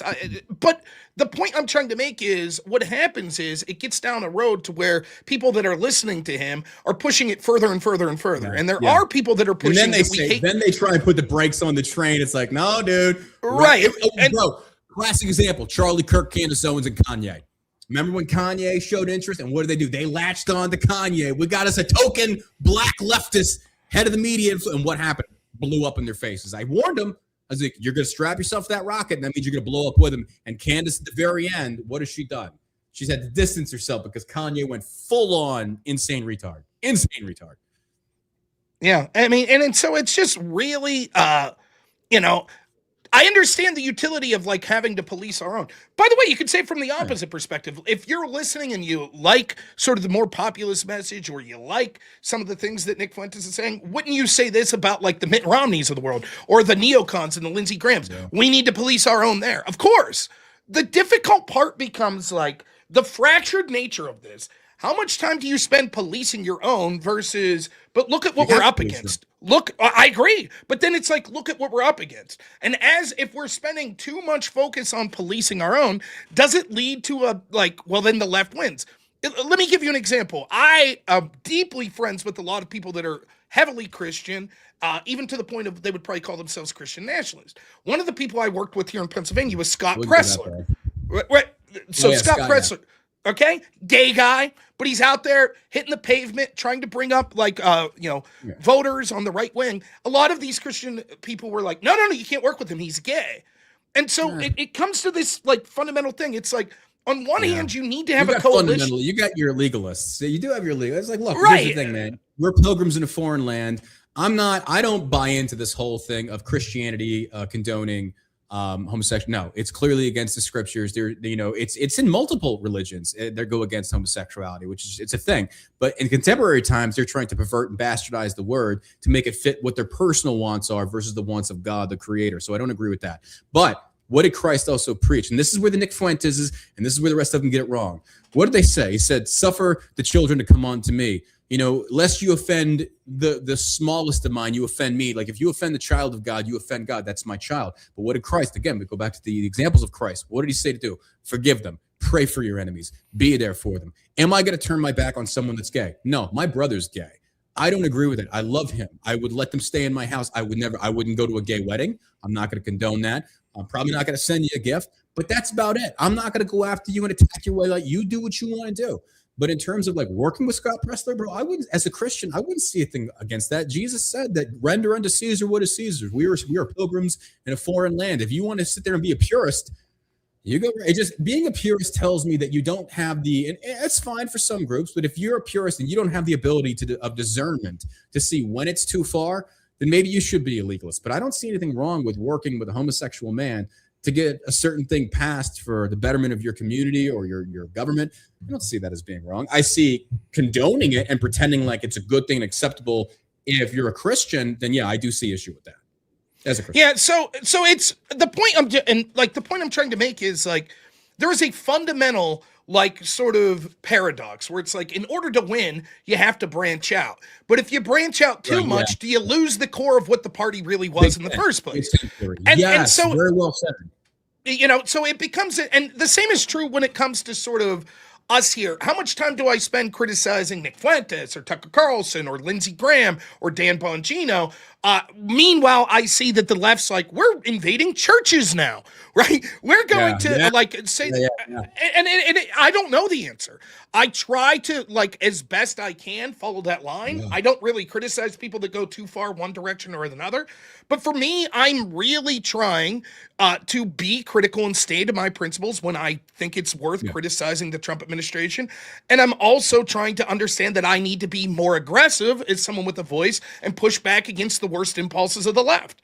And so it's different, bro. It'd be different if the left was in power, because what did you and I do when the left was in power? That's all we did. It was all, what a joke. Like the emperor has no clothes for 4 years of Joe Biden wandering aimlessly on the White House lawn. Of course, but the left's not in charge right now. The right is. So all guns are aimed at the right. And that's where every podcaster, that's where every voice, you can still be critical of the left. Absolutely. But the left ain't in charge. It's the right. And now the right needs to start living up to what they promised they were going to do. And I don't see that happening in many different aspects, because when the left takes back here, and this is the other thing that people don't understand, dude. We've got my watch that isn't really here. You've got about 10 months. You don't have 2.5. You've got 10 months. And then you've lost the midterms potentially. You're going to lose your seats in the House. You're going to lose your seats. And then what? You're not getting anything passed. So you've got 10 months, and I don't see Republicans doing much. And it pisses me off. Well, the problem is, am I seeing this wrong, Rob? What do you say? I think that you're right. Especially listen, Trump's one thing. Okay, fine. He's doing things. You might like or dislike them, but he's doing things. What are the Republicans in Congress doing? Anybody tell me, what are they doing? Right. They're the problem, what Trump is saying, Trump is leading them in the direction away from the things they want. We're talking about Venezuela, Iran. We're not talking about that's opinion. But they haven't enshrined any of Trump's executive orders, and like Trump securing the border. Make no mistake, I think we could all agree that's good. Understand this. We did get the Lake and Riley Act passed, but I know they're challenging that. But I think it'll stick. I think it'll stick. I will credit to Trump. Well, it wasn't just Trump. That was also Congress. But I was glad to see the Lake and Riley Act take effect. I don't want boys and girls sports. I don't want this degenerate nonsense to continue. I agree with this. So that was the one good thing. Was it one of the pressing ones? That was that was an important cultural issue. I'll agree with that one. But yeah, you said. So it's like Republican. And the problem is, I think the Republicans have done very little in Congress. And here's the problem. campaign seasons become longer and longer. And so now you could reasonably say within a month or two, the Republicans are going to be in campaign mode. And then how much is going to get done? And it's, for me, this is what I always say about the Republicans. I think the truth is so many of them don't want Trump's agenda. They don't. They were happy when it was the party of like Paul Ryan and Mitt Romney. And whatever you think of that, I think that they drag their feet because they don't want Trump to massively reshape it. And then what happens is we end up in a situation where... Real quick. Rob, watch. You saw this before, because remember you pointed this out. And remember, watch for Republicans after the midterms to turn on Trump. Watch. Yes. If we lose the midterms, Trump's done. Republicans will recognize lame duck's finished. Who's the next? Kiss that dude's ass. And if it's not MAGA, Trump is going to be, and I think Trump knows this. He saw this after his first one, dude. You remember this? Yeah. And I think that you'll see that, and you'll also see this. Right? Republicans have a history of doing this. They'll be like, shucks, we lost the midterm. Trust us, we were about to start pushing laws to secure the border. We were about to push voter ID, but now those dastardly Democrats won the midterms and we can't do it. And it's just, it's the same thing. Like, even if you take Trump out of it, it's been a problem for so long, this sort of uniparty in Washington. Look at Obamacare. Republicans ran for years. Yes. They ran for years on, we're going to repeal and replace Obamacare. Okay, 2016, you have the president, you have the House, you have the Senate. Let's do it. And they're like, they're the dog that catches the car. And they're like, now we don't know what to do. So for me, it's like, I think that there's valid criticism of Trump. I really do. Yeah. But at least he's doing things. In fact, some would say he's doing too much via executive order. What are the Republicans in Congress doing? The president does that. Congress is worthless. Like, if anything, they should be the branch of government that's doing the most. What do? They don't do everything is done. Any foreign conflict, executive authority now. Like the judicial branch, they're single-handedly stopping Trump left and right with these lower courts. What is Congress doing? And it's so frustrating, even when it comes to appointing or confirming the appointments that Trump's made. It's like the least percentage in history that Congress is doing. And for me, it's like it's on that too with the intention. Yeah, it's intentional. And so at some point, you're like, you could only run on anger at the opposition party for so much. At some point in the midterms, forget Trump, right? The individuals in these individual districts are going to say, what has my Republican congressman done? What has he done? And maybe I'm not that excited to go vote on Tuesday. I'm not going to vote Democrat, but I don't have enthusiasm because the only incentive I have to vote is, well, the other side's worse. They're going to do worse. But my side ain't going to do anything. This is why I ran for Congress in 2019. It's a special election. I get up. I was in the top 10 of 24 people that ran. And so I got to give a speech. And the speech I gave was basically this. I had 5 minutes. And so the first 2.5 minutes, I talked about how I'm the worst redneck that you'll ever meet, right? I can't change oil. I barely could change a tire. I'm the worst hunter you've ever seen. I'm the worst marksman you've ever seen. And everyone's laughing, And I was like, but one thing I have is I was a good speaker. And I value these people that you call rednecks or blue-collar rural people more than anyone else in the world. And I see that they get zero representation. We continue to elect these people from these rural districts to send to Washington, and as soon as they get in Washington, they forget all about us. And so what I told the people was, I just want to let you know that if you don't start actually sticking up for your constituents, people like me will come take your jobs. And of course, they all stand up, standing ovation. Oh, and they're talking to me. Let's go out for coffee sometime. Come to these meetings. And yet nothing changes, right? They're, what a powerful speech. It's like, no, I'm criticizing you. You right now. You. I don't think they understood. It's like, you're the intended target. Yeah. Right? Yeah. So it's very frustrating. And that's what I see. I see it as lost opportunities. One thing you need to do, and this gets back to sort of the conversation that we had about like Greenland, is like, I think there's a solid argument to be made. It's just like, look, at some point you just have to use force. That doesn't mean force like through the point of like a weapon. I mean force that you just have to say, you know what? We have the authority right now, and through legal mechanisms, we're going to push for change that some might consider radical, like mass deportations, like voter ID, like massively curtailing the size of government and government spending. These aren't radical. These aren't. Well, I agree they're not. The left wants to sit there. I love how they just continuously try to sensationalize this, as if you've got the mayor of Minnesota or Minneapolis rather, excuse me, and he's out there and he's making these. I didn't get a chance to talk about it on today's stream, but he's making these professional grade videos talking about, I love having these. You notice they're not saying, I don't know if that video he said it, but they're not saying illegal. They're not saying illegal immigrants. They're saying immigrants. They're trying to intentionally misrepresent the argument, and that's a bad faith debater, and this is what Democrats are known for. And it pisses me off about them when they pull this, but it's like, no, these are illegal criminals. Let's call them illegal criminals, because the moment that you cross that border, knowing full well what you were doing is illegal, you are now a criminal at the federal level, not even state. You're at the federal level, so you are a federal criminal. So what this guy is out there doing is making these professional grade videos to have this opposition to Donald Trump. And it's not going to matter. And the thing is, you can take Donald Trump and you can switch that figurehead with whoever you want. The left is going to oppose them simply because they're a conservative, they're a Republican, we're apparently the most racist, blah, blah, blah, blah, blah. We hate outsiders, blah, blah, blah. And in fact, in many situations, they're absolutely 100% right. And the fact is that the left now knows that that argument is now becoming more mainstream and they can't counter it. But we'll go back to the other point, though. It's that right now, with right is in charge, you're going to have to criticize those people. The left is in shambles. All I'm seeing from the left, though, is Newsom is still trying. I see Mark, what's his face? He's making a ploy. I don't know who else is going to run on the left. But in terms of Greenland and stuff, Trump's got 10 months. He's got 10 months to make something. Now, he said there's already a deal.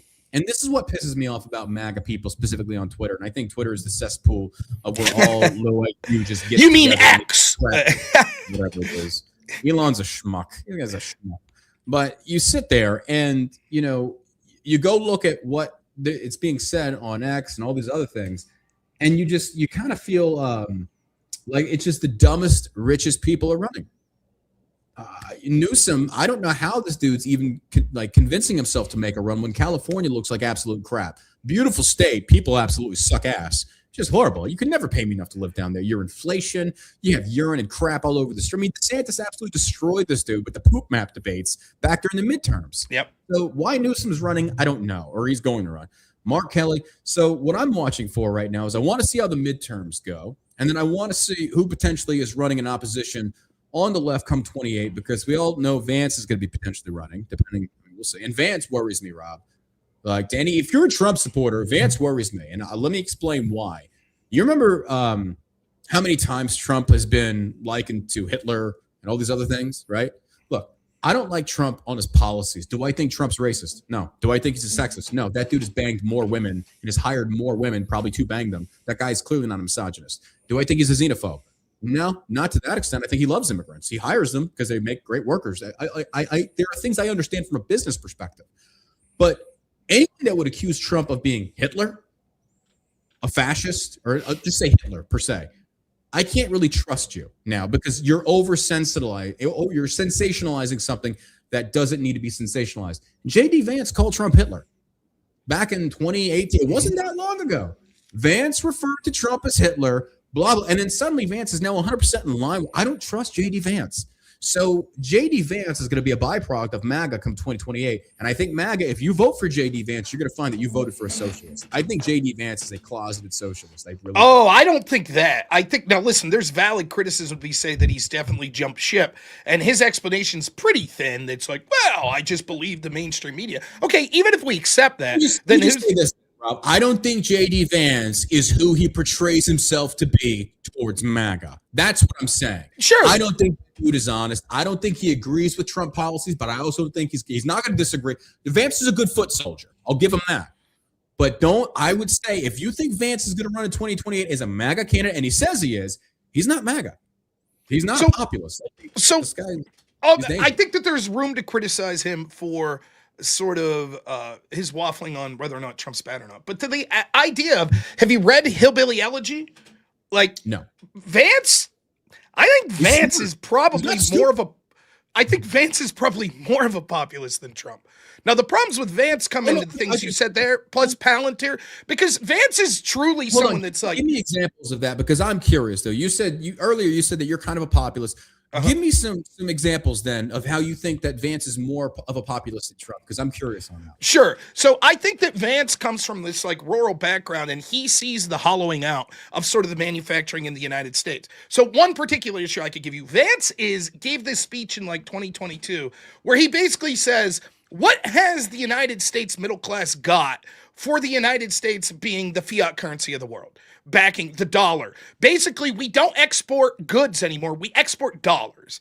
And what is that? How has that been? It's been a good deal for Wall Street. It's been a good deal for the very wealthy. But how has that been a good deal for the manufacturing sector in the United States?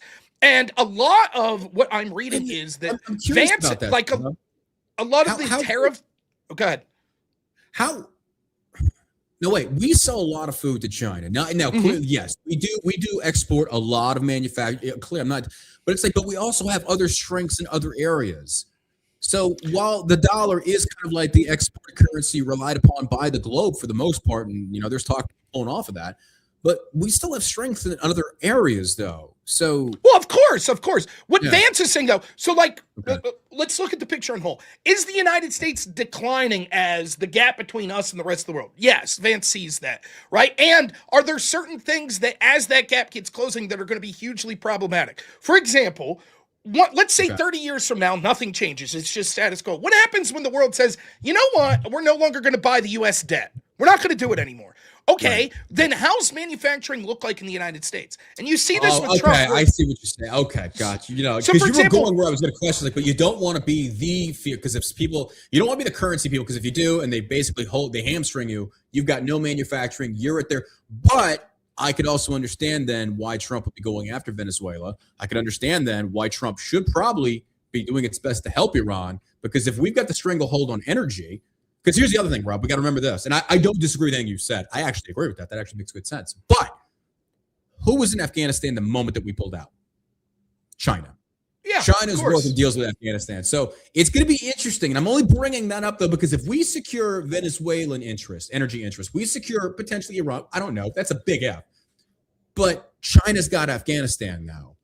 What does that mean in the dynamic play between superpowers in terms of? It's very interesting. So it has to do with like sort of intervention. Intervention is a negative loaded term. So let's say this: should the United States project power to countries around the world, circa like Cold War era, or should we take a step back? And what are the consequences of both of those? I think the consequence of being interventionist, we see the disastrous policies of Libya, Afghanistan, Iraq, but the counter to just pulling out, and by the way, I'm pro pulling out, but the legitimate argument is, okay, but then this, I didn't get one touch on You just had a kid, didn't you? I did, but apparently not that pro pulling out. Nonetheless, the point is, Clearly Rob's a hypocrite. the sphere of influence, right? The sphere of influence argument is real.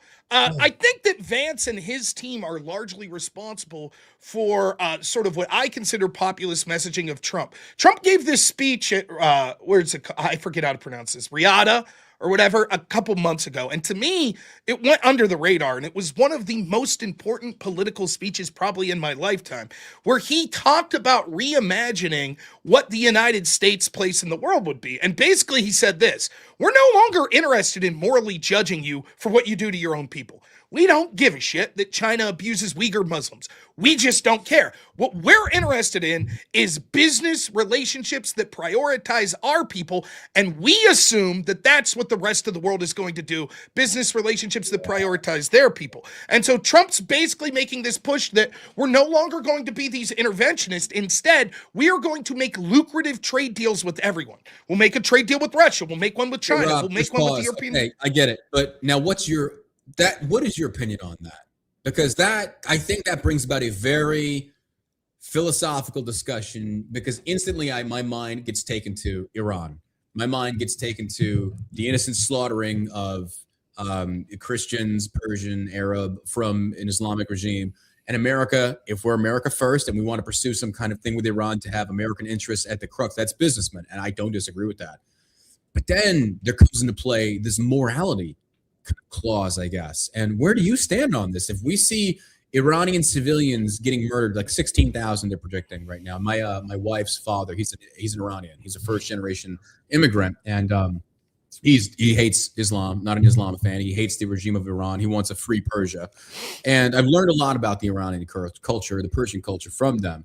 And there is a part of me, though, that feels like if people are being slaughtered like the Persians, if the people are being slaughtered like the Uyghurs, does America have a moral responsibility to get involved? And I think a lot of people instantly answer no, because that's going to come at the cost of potential war. Now, do I want to go to war with the Chinese government because they're slaughtering Uyghurs? No. Do I want to go to war with the Iranian people because, and this is a very difficult. It's a difficult. It gets to a philosophical question. I cheat. I skip the philosophical question and I'll cut to the end. The way I do is I say, and I mentioned this earlier, even if there is a place for the United States to be a world police, I feel that the people in charge of our intelligence agencies are neither competent or benevolent. In other words, they pick and choose. I don't believe that the military and intelligence people, let me be clear in case someone gets pissed off. I'm not saying the people that honorably served. I'm not even saying like sort of the middle leadership. I'm talking about like people at the top level, right? Like, I don't think that the people that are making these decisions, for example, give a shit about the people of Ukraine. I don't think. I think they see geopolitical advantage. For example, Lindsey Graham gives the game away. Well, we're funding them to kill Russians and then we don't have to. Right? That's sort of the calculation. It's not, if you really cared about the people of Ukraine, you would have said years ago, let's try to intervene to have a peaceful resolution because we're just putting Ukrainian men into cannon fodder. Yes, get out there, fight more, fight. Oh, a million of you died. Who cares? Send another million. No skin. So the problem I have is, yes, if we say that there's a moral place, I don't think that's what's happening. And so it's time to take a step back. However, if we're going to evaluate the like philosophical conundrum. Oh, wait, hold on. Okay, pause that. So keep that in mind. So you're saying that you believe in, but the mechanisms are flawed in which to carry out. Okay, so continue. So now, should we be the world police in the first place? Well, the easy answer is that it would always be case specific. For example, are you a deontologist or are you a utilitarian? The truth is we're somewhere in between. So if we say the United States will not suffer one injustice anywhere around the world, and we will use the might of our economy and military to prevent any injustice, clearly we can't accept that. That would be World War III overnight. It's not worth it. Now, does that mean that... I know. Does that mean we have to deal with countries that do objectively bad shit to their own people? Of course. So how long do we put up with it? Well, if it's a weak country, we don't have to put up with it much at all. We could say, you know what? We're going to whoop your ass. There's nothing you could do about it. If it's China, now it's a different circumstance, right? And I think that, so there's a give and take to it, right? I think at some point you want powerful countries saying, look, we're not going to allow like genocides and things like that to occur. The problem is that they have applied that in ways. Carney, I hate Carney, the PM there of Canada, but he gave this startling admission at Davos yesterday or 2 days ago, where he said, the international rules-based order has always been a lie. And that is true. That's true. Now, he basically says, therefore, we should get into bed with China, which is insane for Canada to say that. Absolutely, Right, but like the United States, does too, though. We definitely do. We're the premier. It's the spoil system, and we all do it. That's right, and we know it, and there's nothing anyone could do about it. It's might makes right to a large extent. For example, is sovereignty like sacrosanct? You can never violate sovereignty. Of course, when it's Russia invading Ukraine, we say that's unacceptable. You can't invade Ukraine's sovereignty, and yet we did it to Libya, we did it to Syria. But that was different. We had good reasons. Right. And so the argument then becomes like, well, do we trust these people that they're going to make it? I say no. I say that we have to have a temporary pause. By the way, it's the same argument I used to cheat the immigration debate. Shouldn't we accept immigrants that are beneficial to the United States? Sure, I can see that. However, it's been exploited by the people that control immigration policy in our country to the point where I say, no, time to end it. Yeah. 400,000 H-1Bs for fellow Indians. And that's when it turns into racism. And I know that's a very simplified version of that argument, but that's when it turns into racism, because racism has been shown, or preferential race treatment has been shown to their own to get them out of their, here's the thing, nobody wants to visit India. I don't know anybody that wants to go visit India. I have friends from India that don't want to go back to India because it's a shithole. It's an absolute shit. If you're a blonde over there, though, oh my God, you're like a king. But that being said, that's when that racism argument starts to come in. It's just like, well, if your country is predominantly this race and you're coming over here exploiting our system, then I don't want your race over here. You need to, and that's racist. Then I guess I'm a racist. But the problem is, if you take this, the problem is if you start to make exceptions, right here, and this is what the left. Well, I do agree. Top 1%, 2%, yes. If we want America to thrive, then, and that's, Rob, you said might equals right. We actually have that ability to make that. And I don't know where you stand on this one. This is a very good conversation. So I love having these with you.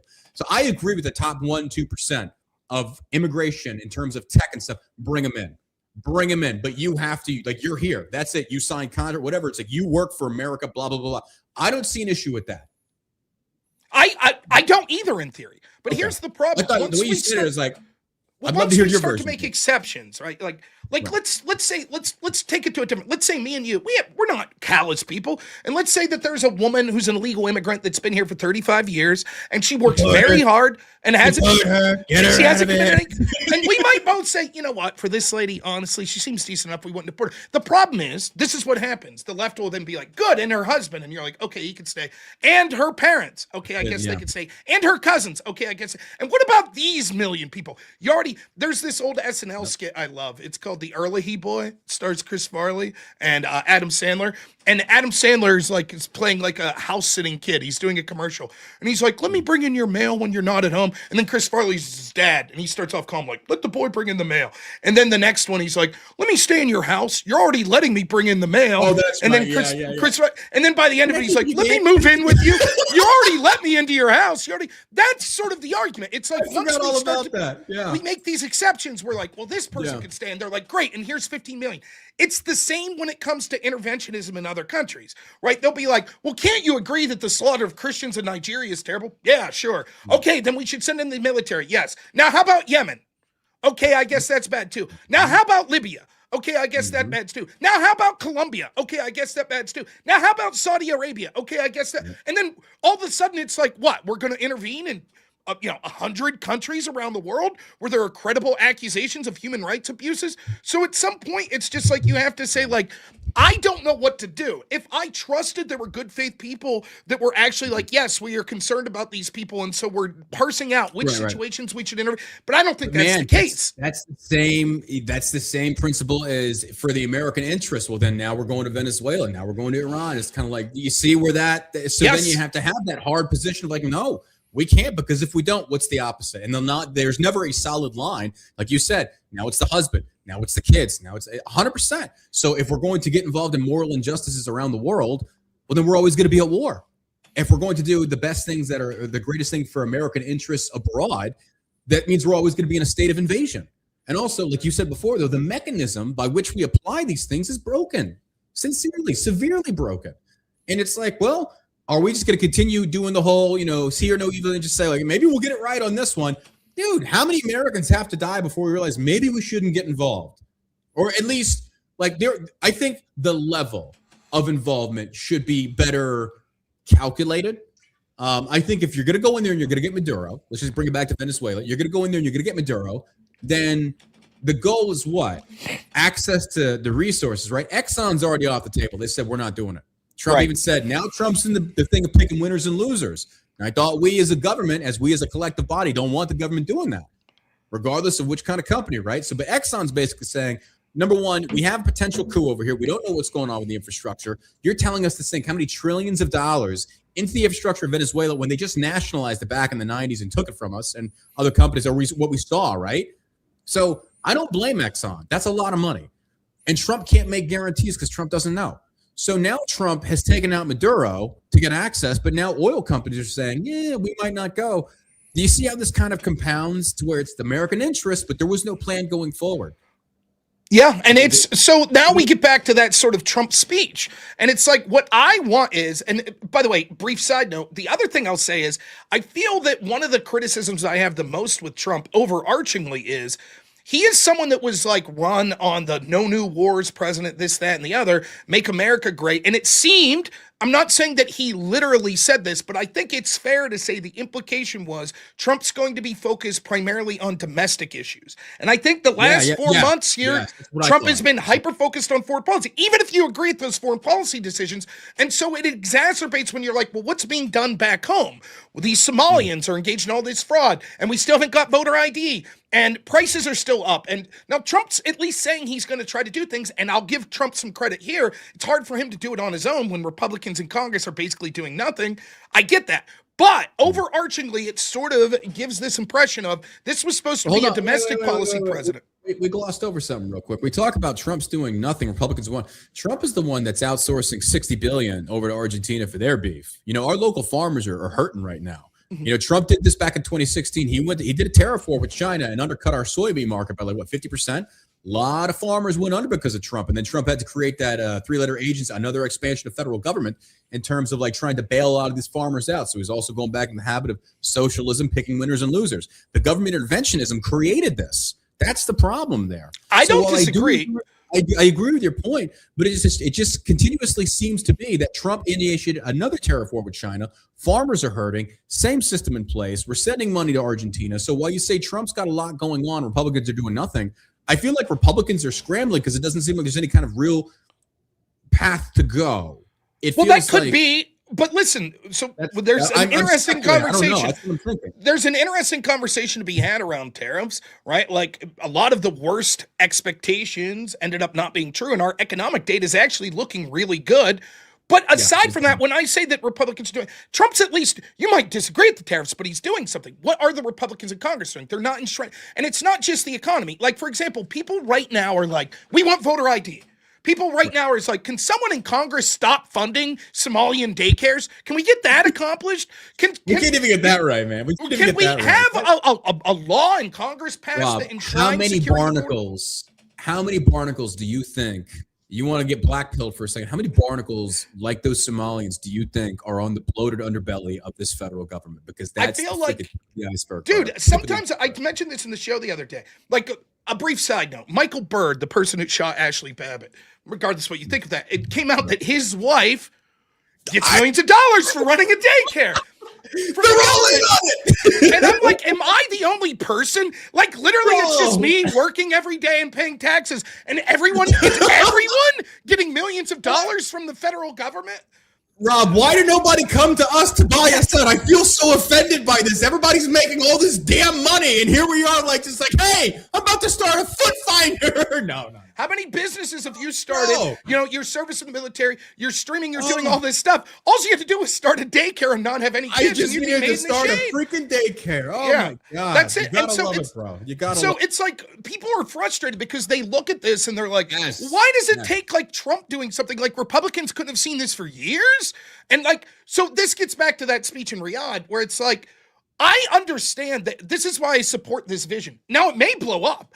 It might not work out, but the vision is this. Look, for too long, we've played these games where it's been interventionism, picking winners and losers, this, that, and the other. And I'm not saying Trump's team's perfect, but the framework of we're no longer interested in moralizing to you people. We just want deals that are good for us. And so we'll go to Spain and we'll be like, oh, you have something that we think would be beneficial in a trade deal for us? Great, we'll do it. And we don't give a shit that allegedly there was some anti-LGBT law passed in Spain. We're not going to all of a sudden say that affects our business deal. And that's sort of the vision that Vance has, and I think that Trump's now sharing, though, Trump, he's not an ideologue, but the idea is we need to set forth a world where the United States is no longer the clear head and shoulders above hyperpower in the world. And part of that means bringing back manufacturing to the United States and having favorable trade deals with even countries that we might say we don't really like them.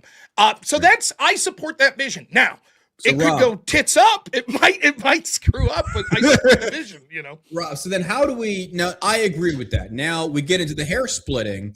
How do we bring back manufacturing jobs here to America? What is your vision for something like that? How do we, and I don't think it's feasible. And the reason I don't think it's feasible is because you cannot compete with labor laws in places like China, where you can basically have massive, large scale, if you've seen what China is capable of in terms of manufacturing, America could never compete. Number one, you're not going to pay the wages they pay those people. They get paid, that's their livelihood. So now you actually have you have a genuine wage gap. Americans are not going to work for the wages that, again, China, therefore they have to. They have no other means. Also, labor laws. Good luck.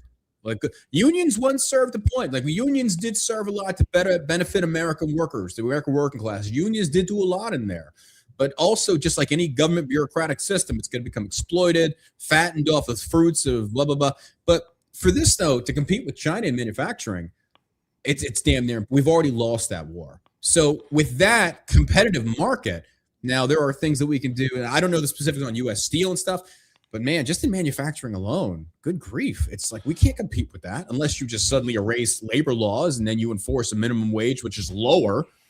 You're not going to compete with that. So how do you, like, and we could talk about it industry by industry, and I know automobile, I know there's a lot of things involved, but overall, what would you suggest? So there's two components to it. There's domestic policy and foreign policy. The foreign policy is trade deals, tariffs, right? Tariffs, hypothetically, what they're designed to do is one of two things, or three things. One, and I think the best use of them, is to pressure other countries into positive trade deals. For example, the idea of a reciprocal tariff, if Europe refuses or puts a huge tariff on U.S. automobile manufacturers trying to sell in Europe, then we reciprocate and say no. And what that does is it sort of lowers the trade barriers, which means that manufacturing is more likely to be more profitable in the United States. Right. So that's the reciprocal tariff. The second portion of it, though, is if that doesn't work, it helps negotiate trade deals. Those trade deals could encourage manufacturing in the United States, or it brings in money through tariffs that are being paid that is a form of taxation. But the idea is that what this does is it encourages companies that want to avoid the tariffs to outsource manufacturing to the United States. So let's say, for example, in Mexico, they could pay someone $5 an hour to build a car, but your market to sell that car is 80% in the United States. If there is a tariff that's like 80% on that car, now it becomes more profitable for you to build the car in the United States to avoid the tariff, right? And so there is the tariff being used as sort of a stick to get companies to come to the United States and as a carrot to encourage other companies to stop subsidizing in tariffs, which makes manufacturing more likely in the United States. That's only a small part of the problem, though. You're correct. Yeah. The real problem are things that are domestic, or rather that are just so outside the scope of what foreign policy could solve, like people will work in China for 50 cents an hour. One of the things we need to do is massively lower regulations, right? We need to lower regulations and lower the welfare system. Encourage people to not be able to sit on their ass and have to go to work. I'm not saying that if someone's permanently disabled, we shouldn't support them. Totally get that. But a huge portion of able-bodied adults in this country choose not to work. And we're now starting to see, based on some metrics, I saw this the other day, they estimate something like $600 billion a year in fraud of federal spending. In other words, that's what Jerome Powell said, but we'll see. Wait, we don't know. I don't know if I trust that. I kind of it might be higher than that. It's got to be higher, right? It's got to be so much higher. That's what. But think about that. Even if that number is correct, think about this. That would mean that the taxes that we bring in that would actually fund the not fraud, we would be able to stop taxing people that make less than $400,000 a year. No taxes at all. That's how much all of everyone I know that makes less than $400,000 a year, which, spoiler alerts, everyone I know, your taxes are completely worthless. They're just going to fraud. That's all they're doing. So there's certainly things that we could do. Doesn't that just really? And the other thing is, then you start to Then you start to realize, like, oh wow, my racist white grandfather was actually right. Right? And then here's the other thing, right? And like, look, this isn't gonna. Our libertarian friends, which I have two wolves in me, like the libertarian and sort of the Christian nationalist. But I'm getting that way. I'm getting that way these days. So bro. I'm getting there. The libertarians won't want to hear this, but look at Tucker Carlson, whatever you think of him, right? He epitomizes, I think, sort of J.D. Vance's understanding and what a lot of populism is now. The old conservatives would say, hey, free markets, right? The new MAGA conservatives are like, fuck these billionaires. Fuck them. Like, we don't care. We're tired of the special privileges they get. And I think that that's what you're seeing. And so you're going to see a lot of policies that maybe you wouldn't expect out of conservatives, like subsidization of will it go mainstream, though? Will it go mainstream? Is the question. I think you are going to see some influence in terms of that. I don't think it's ever going to see a House floor. I really don't. I think it would be... you're asking a politician potentially to commit political suicide by introducing a piece of legislation that is rooted in some type of discrimination. That's but I don't think that. I'm not suggesting that. I'm saying that, like, there's an awful lot. There's a lot of subsidies that go to these companies, or there's a lot of loopholes and stuff. Yeah, okay. And you're gonna the yeah. American people are just gonna be, we don't care anymore, Yeah. right? It's Yeah. like, I'm sorry, Right. I That's don't already care. happening, bro. You're right. Yeah, absolutely. And so I think that that's what sort of the vision's going to be. And so there's going to be a lot of domestic policies, if this side wins out, that would be things that would be like, yeah, we don't give a shit, like to say like, but free markets, the alter. And Tucker talks about this a lot. For example, one of the things Tucker said way back when in like 2018 or something, talking to Ben Shapiro was like, Tucker, let me give you this hypothetical. Would you restrict self-driving vehicles for like CDL trucks, like over-the-road tractor I remember trailers? he talked about this. Yeah, he And talked would about you restrict those? Andrew Yang, he was adopting that. But again, yeah, finish it. I remember that. And so Tucker was like, absolutely. Screw the free market, because I don't want to take one of the best middle-class jobs for so many working-age men and throw it out the window. I don't want to do that, because the negative impact of that would be so great that any positive we would get on, narrowly reducing prices through through shipping would not be worth it. And that's sort of the difference between the old fiscal conservative free market at the end of all be all versus the new, but things are getting so out of hand that there has to be. Now, I'm not saying what's right or not, but isn't that like the emotional? And I remember this. I'm so glad you brought this up, because that was the emotional pandering to a degree of basically saying the ramifications of what could happen through the invention. It was basically like, where are you cool to invest? Are you wanting more technological advancement, or do you want to stay where you're at because it provides more jobs? Well, this is a false dichotomy. I don't think you can do this, or a false equivalency. Excuse me. Is that number one? Let's go back to the internet, Rob. Remember when email first came out? It's going to destroy newspapers. Newspapers are still a thing, not as much anymore. But what was the job creation that you and I can sit here and have this discussion? You've gotten some donations. You're making money. Now, you maybe made $50 in the stream, but you're paying your taxes on that money, right? Well, Yep. But I am. So Tucker Carlson's frame of mind, I do understand. But the other part of it is the opposite side effect. Milton Friedman describes this great in terms of metrical data where you have no comparison on. We say that, oh, look, the FDA, for example, and this is a great lesson. Like listen up, kids. This is the things that we've lived through and I learned. It's like, look at the FCC, or excuse me, the FDA, the WHO. All of these organizations brief well because they have a metric. Well, we have prevented this, this, and this, but you don't have any data that says, but we also prevented this, this, and this, because you don't know. Medications that were allowed in England that are not allowed in America have massive differential viewpoints. But the fact is, it's done good. So what has America done or the FCC, this government organization? It didn't actually keep people safe, because what you're banking on is a bureaucrat putting their career on the line to say this should be okay. It's very complex. But the point is, though, it's that at the root cause of it, what you're trying to prevent happening is this. Again, you have no metrical data to say we're going to prevent job loss, but you don't have the metrical data for the job creation, because you can't have any foresight into technological advancement, into what spawned from email, what spawned from the internet, the jobs that were created, independent industry, might I add. So while, yes, the trucker issue would be a prominent thing that I could see could be a problem for what they say. I forget how many million, and I am not knocking the truck. My father. Sure. I understand the importance of it. I support. Yeah. But I also feel there are going to be adaptations throughout that process. No matter how many machines you have, you're always going to have human beings that are going to need to repair them or whatever. Well, that's true. That's true. But I would say this, that the problem, and I'm not even agreeing with Tucker here. I'm just saying I understand the problem. It's a problem of speed and scale, right? Like, so for example, we take the wagon manufacturer and we say, yes, but the automobile will put them out of a job. True, but it was a lengthy time frame, right? What if tomorrow, so just adaptation, it wasn't just like done. Like these 60 million jobs are not just going to go poof. There will be resources put into place where people will convert. And I agree. So it's like, so for example, let's just say hypothetically this could happen, to take it to the most ridiculous extreme. Tomorrow, Elon Musk is like, by the way, look, we just invented self-driving things. I'm listening. Keep going. Okay, we just invented self-driving trucks and all this, and totally cheap, affordable. Everyone do it, and everyone does it, like in a week's time. Like, Is that something we should cheer for? Well, of course, there'll be new jobs that are created, but the millions of truck drivers that will be immediately out of a job, they're not going to be able to transition into exactly one for one the jobs that would mean that they could work on these self-driving cars, etc. Now, if that is a more long drawn out period where maybe over a span of 20 years, we see that there is a gradual transition to this, maybe then you get the best of both worlds. But can we say that if it is too fast, that this will be something that's negative?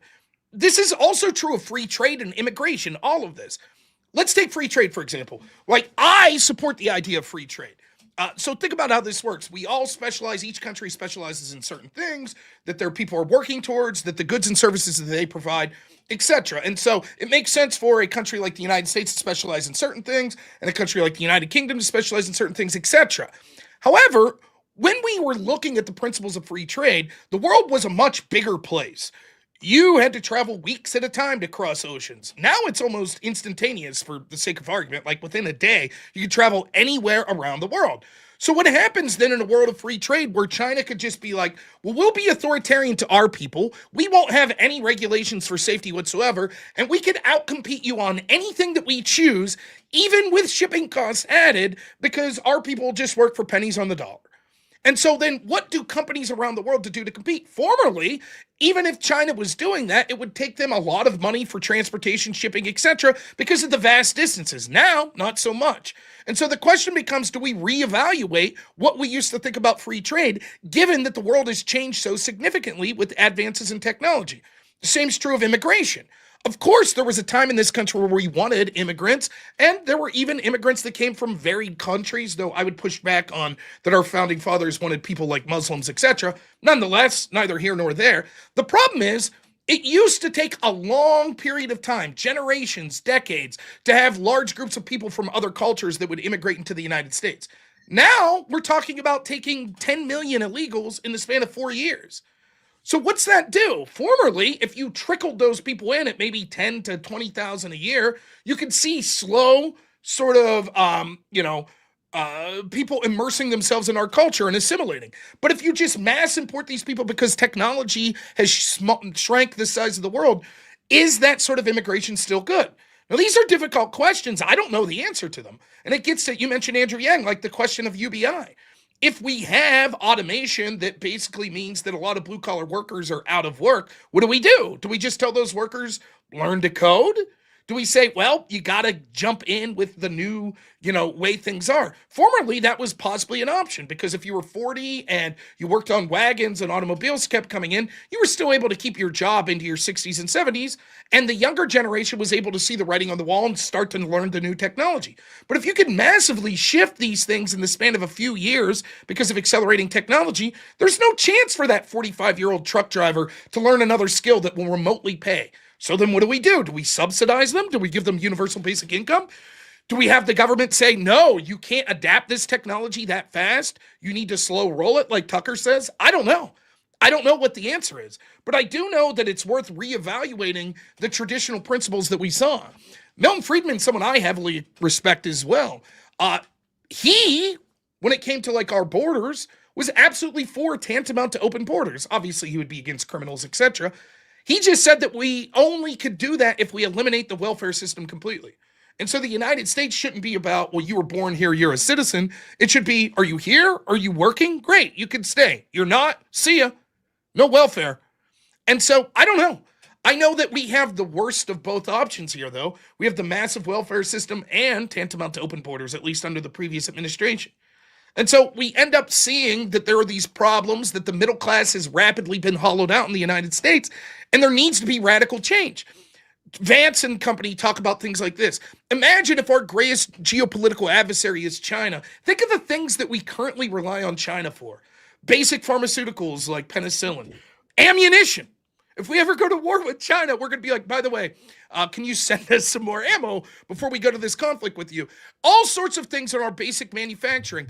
And so we have became so hyper specialized in the exportation of dollars that we find ourselves in this weird position where it's like we rely on all of these countries around the world, including hostile countries, for our own self-sufficiency. Now, there's an argument to be made. That's great because those countries rely on us as well. But what happens when the power balance changes? So Trump and Vance, and I think Vance more than Trump, are saying, look, the world has changed. It's over. The writing's on the wall. The United States will not be the world reserve currency for the next 50 years. Something's going to change. So right now, we are at the best bargaining position we will be at, and we're going to try to create deals that put us in the best possible position for the post-U.S. world reserve currency. That's how I see it. But we'll see. It could be Rob, you ignorant slut. No, I'm it might fuck. No, man, like, that's a zero. Number one, that's a lot of very interesting points that you just hit, like one right after the other, in terms of manufacturing competition, America's placed in, or the different types of conservatism that we're seeing now, or the question of the Tucker Carlson of the advancement of tech versus the preservation of jobs. And dude, it's very complex. It's very nuanced. And the sad thing is, though, I don't see a lot of these discussions being had at length. I don't see anything that has been reflected in policy that kind of supports anything that would help fix to what you're saying here, outside of like maybe the attempted acquisition of Venezuela. I mean, I don't know. There's still a lot of this that I think we can sit here and speculate all day. I genuinely don't know. I'm giving my educators like, this is what I think could happen. But in terms of manufacturing, I don't disagree. But there is this idea, though. I want to go back to the two types of conservatism into the regulation of the free market, or more the Vance populist approach again of, hey, it just is what it is, applying by a more pragmatic form of doctrine or policy. It feels like, though, with Vance's direction, though, that's the implementation of more federal government, and we've not seen that work out well for us in the past to a degree. So it's kind of like, to be more powerful, but get more reliant upon the government turns tyrannical, and you've got a China 2.0. So what's the point? Yeah, it's fair. It's absolutely fair. It's the worst case, in my opinion. That's worst. Exactly. Case. So, like, what maybe it takes 100 years to get there. I don't know, but I do know we got to freedom pretty damn quick. That means we can go opposite direction just as quick. I totally agree. And like, and so if we're talking to like some of my ANCAP friends here, they'd be like, this is a disaster, right? The answer isn't more, most of the ANCAPs would probably be okay with like 1-to-1 tariffs, right? If you tariff us 10% on automobiles, we'll tariff you 10% on automobiles. Right, yeah. But they would be largely against government subsidies, government putting their thumb on the scale, etc. They would absolutely be against it. And I think that they make the small businesses, but that's the other thing that we didn't talk about was, and remind me, it was you talked about the two types of conservatism and domestic policy in terms of manufacturing, but we're also talking about manufacturing large scale. If we want a diverse, robust economy, we have to have competition, right? Well, competition shouldn't just be at corporate to corporate level. You've got to have low end competition, and that's what's going to help increase the corporate. Or you at least have enough small that like offsets corporate. What I mean by that is your mom. Okay, let me just give you pragmatic reality here. There is a Tractor Supply store down the road from me. I'm out in the country here in Texas. And Rob, I'm sorry to detract the point you just made. But when I start thinking, bro, I love having these conversations with you because you get the juices flowing. But that being said, in terms of corporation versus mom and pop, there's a Tractor Supply store down the road that I absolutely love going to. I get my chicken farm feed from there. 13, 14 bucks a bag. There is a mom and pop store that I just found down the road, and they're a little bit cheaper, and they mirror the corporate style effects of, and I implement this in my company, Shell Shock. They have a rewards program. They have loyalty points. They have all these things that Big Tractor Supply does, and they're giving them competition. So now I'm going to go there because I want to support local. That's going to drive down the price because now Tractor Supply at corporate level says, "Hey, you're losing business. What are the rates looking like around? Drop your prices." And then that mom and pop, they drop their prices. And ultimately, who benefits the most? The consumer.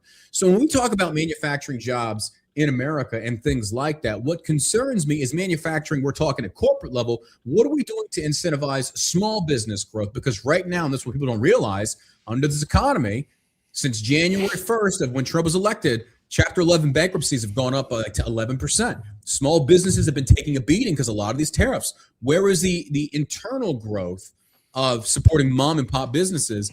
Dude, I'm friends with Andy Frisilla. We talk a lot on, he's the owner of First Form, podcaster, real AF. I think Andy's a douche sometimes. But he knows that. I'm one of the ones who's like, Andy, I don't give a fuck how rich you are, bro. I think you're still a schmuck sometimes. You're a conceited little prick. But Andy will have a rational conversation. I do love that about Andy. But Andy is also one of those guys that gives me honest feedback in the fiscal realm. He doesn't lie about this stuff. And he runs a lot of mentorship groups mentorship groups in terms of business. He's like, dude, and this last I talked was like maybe 3 weeks ago. And he's like, dude, across the board, we're still down. Every single entrepreneur that I mentor, this economy is so bad. And people need to understand, if you want to know how the economy is doing, talk to a small business owner. They will tell you right there, whether it's their auto garage, whether it's a hemp business, they will tell you, because they are the metrics by which cash flow is doing good or bad in this economy. And right now, when you've got people stretching out $20 for groceries and gas, it's not a good economy. That is not a good economy. So there's two ways to look at this. It's a great point, right? Like, for example, that's all right. There's two problems simultaneously, sort of on the opposite end. One, we could look, and I think that a lot of ANCAPs or libertarians would say this. The problem is the criticisms that so many of us will have isn't because of free markets. It's because we've gone away. For example, when we allowed the government to embrace lockdowns, but allowed certain stores to pay open, the net result of that was the local hardware stores ran by mom and pops where I live closed down forever. But Home Depot thrived. They went through the roof. Lowe's went through the roof. Yeah. So the big box stores all of a sudden. Target, Lowe's, Home Depot. All of these that was the government picking profits. Winners and losers. The airline industry. The number 2 employer of Americans is Walmart.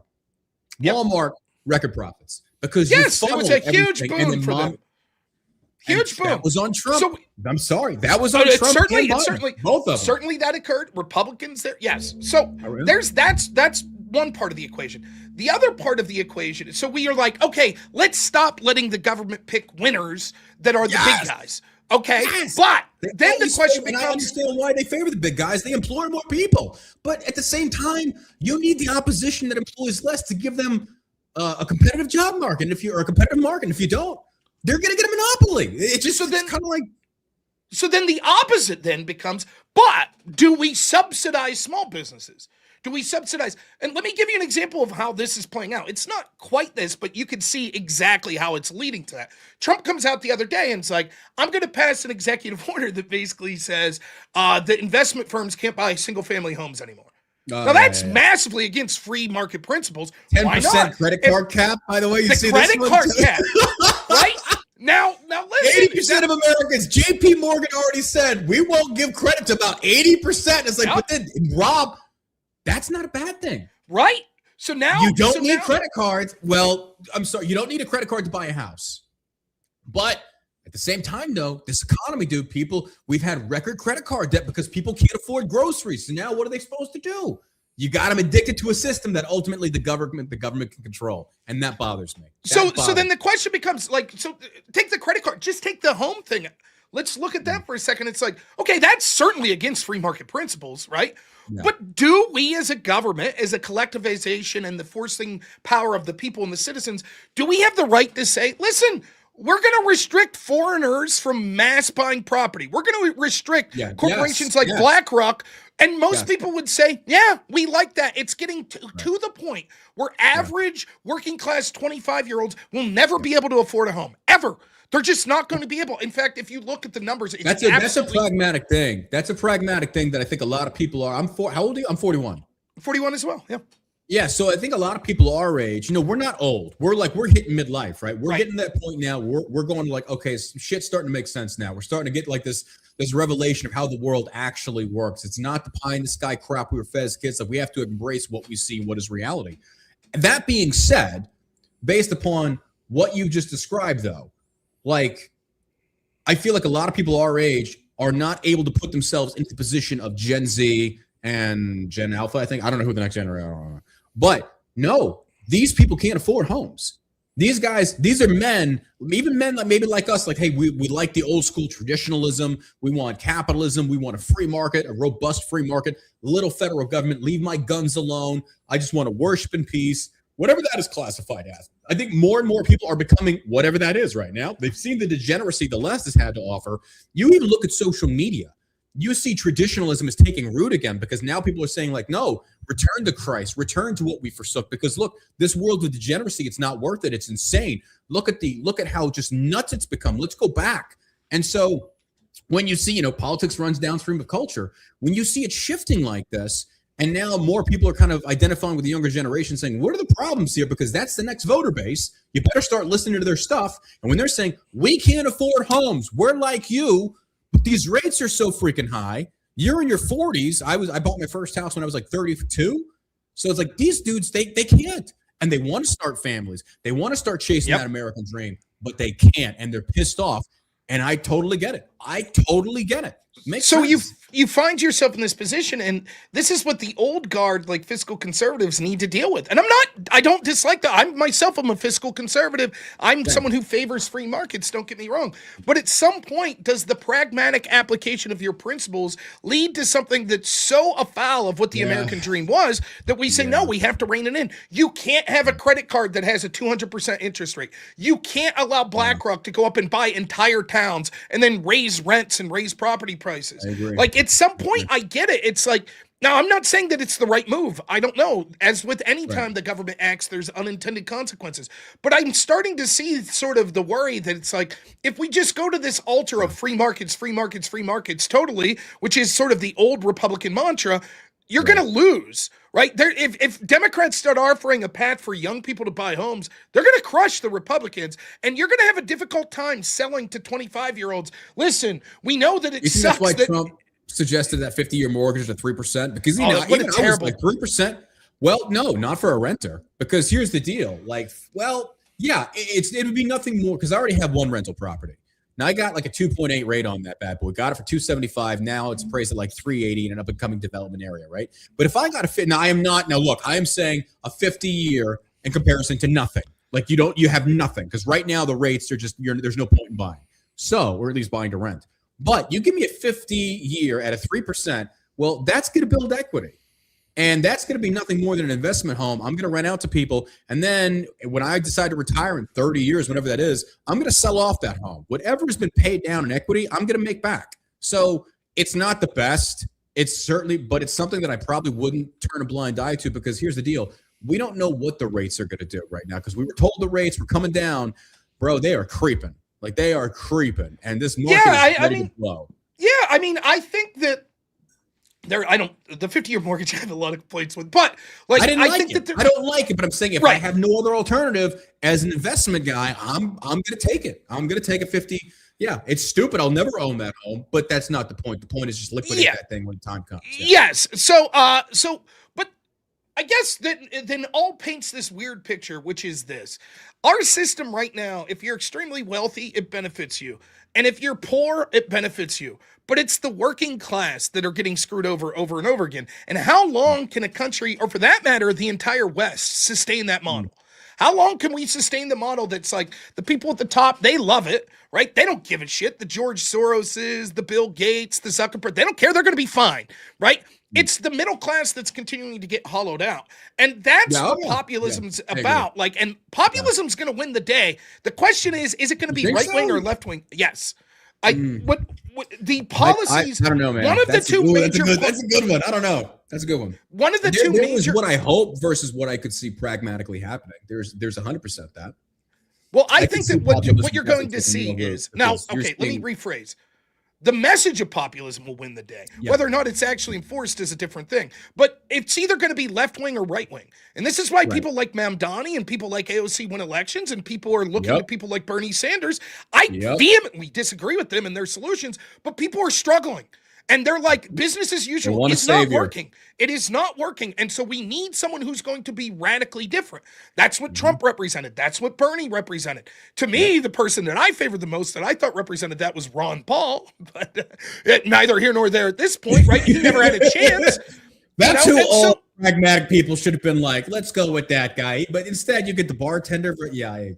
I know. So now it's like the wrong people. So that brings up a very philosophical position, Rob. If we always continuously pick the wrong people, should it be the government's responsibility to say you are not allowed to have a 23% credit? You're not allowed to do it when you're a private in the military. One of the biggest NCO headaches is you get that private going out there and buying a brand new Dodge Charger with a 28% rate. Like, no, you're taking it back right now. No, they take advantage of your being ignorant. But dude, it makes the argument for more government control because how stupid we have a stupid American voter problem is the issue.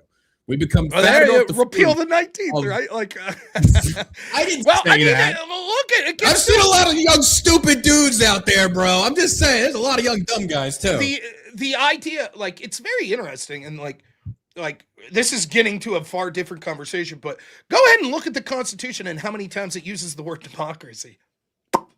Here, the thing is, the founding fathers, there was a compromise, right? They went total libertarian, basically, with like the Articles of Confederation. It was way too loose. So they were going against what they saw as an over-abusive authoritarian regime in the in England versus the too lenient libertarian-esque Articles of Confederation. The founding fathers did not believe everyone should vote. And I'm not just saying people that weren't white. Like, they very much... I know. The idea was basically like, look, there are uninformed people in this country that shouldn't have a fucking voice in our voting. That is we shouldn't. That when people make the founding fathers argument, they do it in this like deist sense, and like the founding fathers were not gods; they were dudes like you and me putting together a system of government that they felt best represented the betterment of the nation to prevent what happened. I get it, but I always love the arguments like, well, what the founding fathers says, like, bro, the founding fathers also passed, the whole slavery thing, but then we're right. Economically, they knew, like, this is the other nuanced positioning arguments on these types of issues, such as, well, why did they vote to continue slavery? Because they knew if they outlawed it, America was going to fail. They had to allow it, and that's another pragmatic position of, like, though they didn't have the morality, they did, but they had the practicality to understand that if we allow this, we're done, and then somebody else can come in here and pick. There's a lot to this, so it's kind of like. Yeah, the point I'm just trying to make is, like, even they understood, right? Like, because the mantra that we're told is like democracy. Says who, right?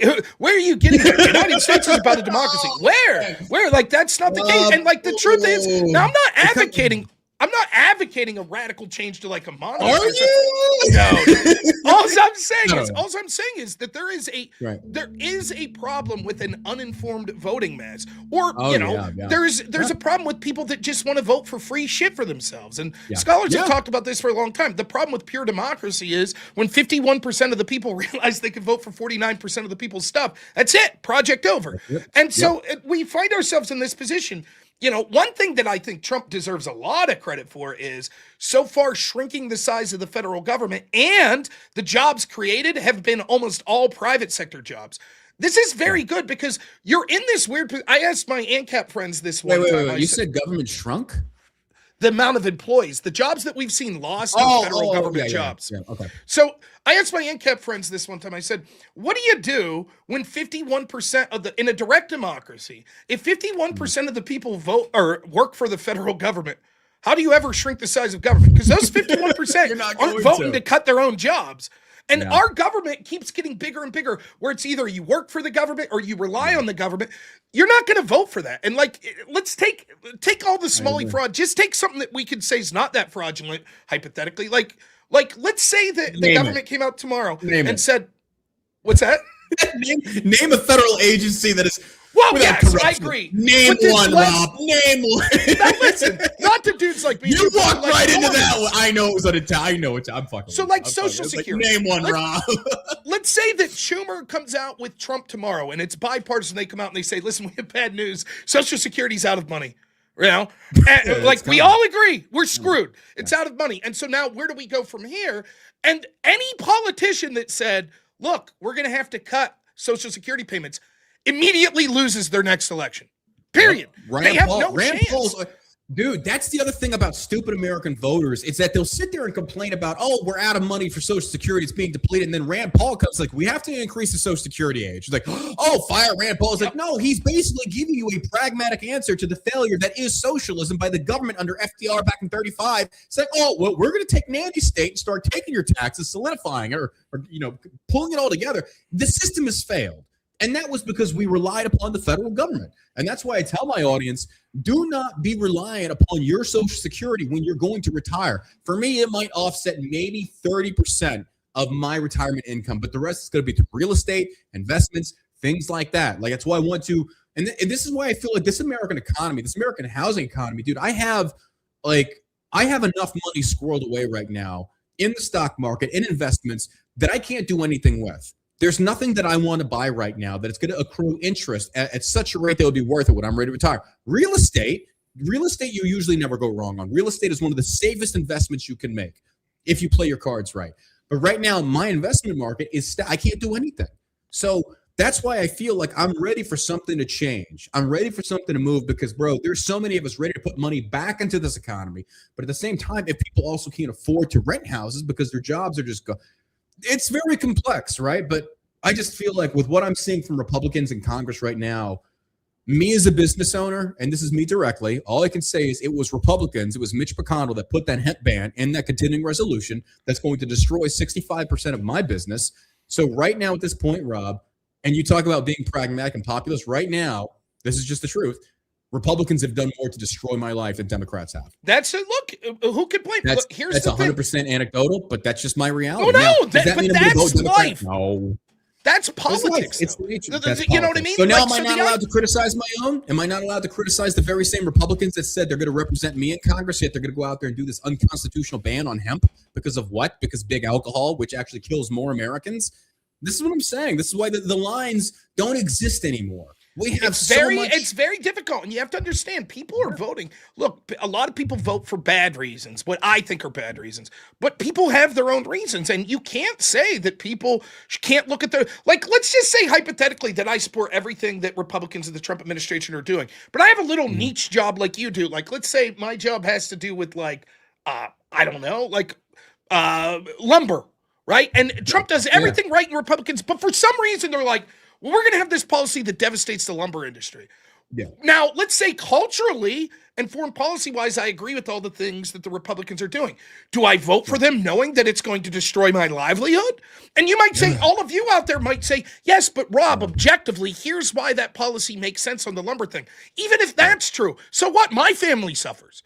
Even if it benefits every other family in the country, do I vote for the suffering of my own family? It's difficult questions. And, you know, and that's, if once you say, okay, Rob, I see your point there. Okay, then don't you see the point of the welfare recipient? That's like, why? Even if I think you're right that too many people abuse the system, I need it. My family needs it. And so I'm never going to vote for the person that takes that away. It's difficult. And it's like, how do we get, for me, that's why I favor smaller government. Smaller government, less regulations, less picking of winners and losers. That's good, because ultimately it leads more of us stand on our own. But once you start to grow the size of government and make people dependent on the government or allow the government to pick winners or losers, then people are going to vote based on what benefits them individually. And that's why they say you can vote your way into socialism, but you have to shoot your way out. Because no one's going to vote to remove their benefits or their money or their welfare. And so I actually give Trump credit for the private sector job growths and trying to fire people. But let's be honest. What capacity are you saying private sector drove the hands of the federal government? What are you referring to?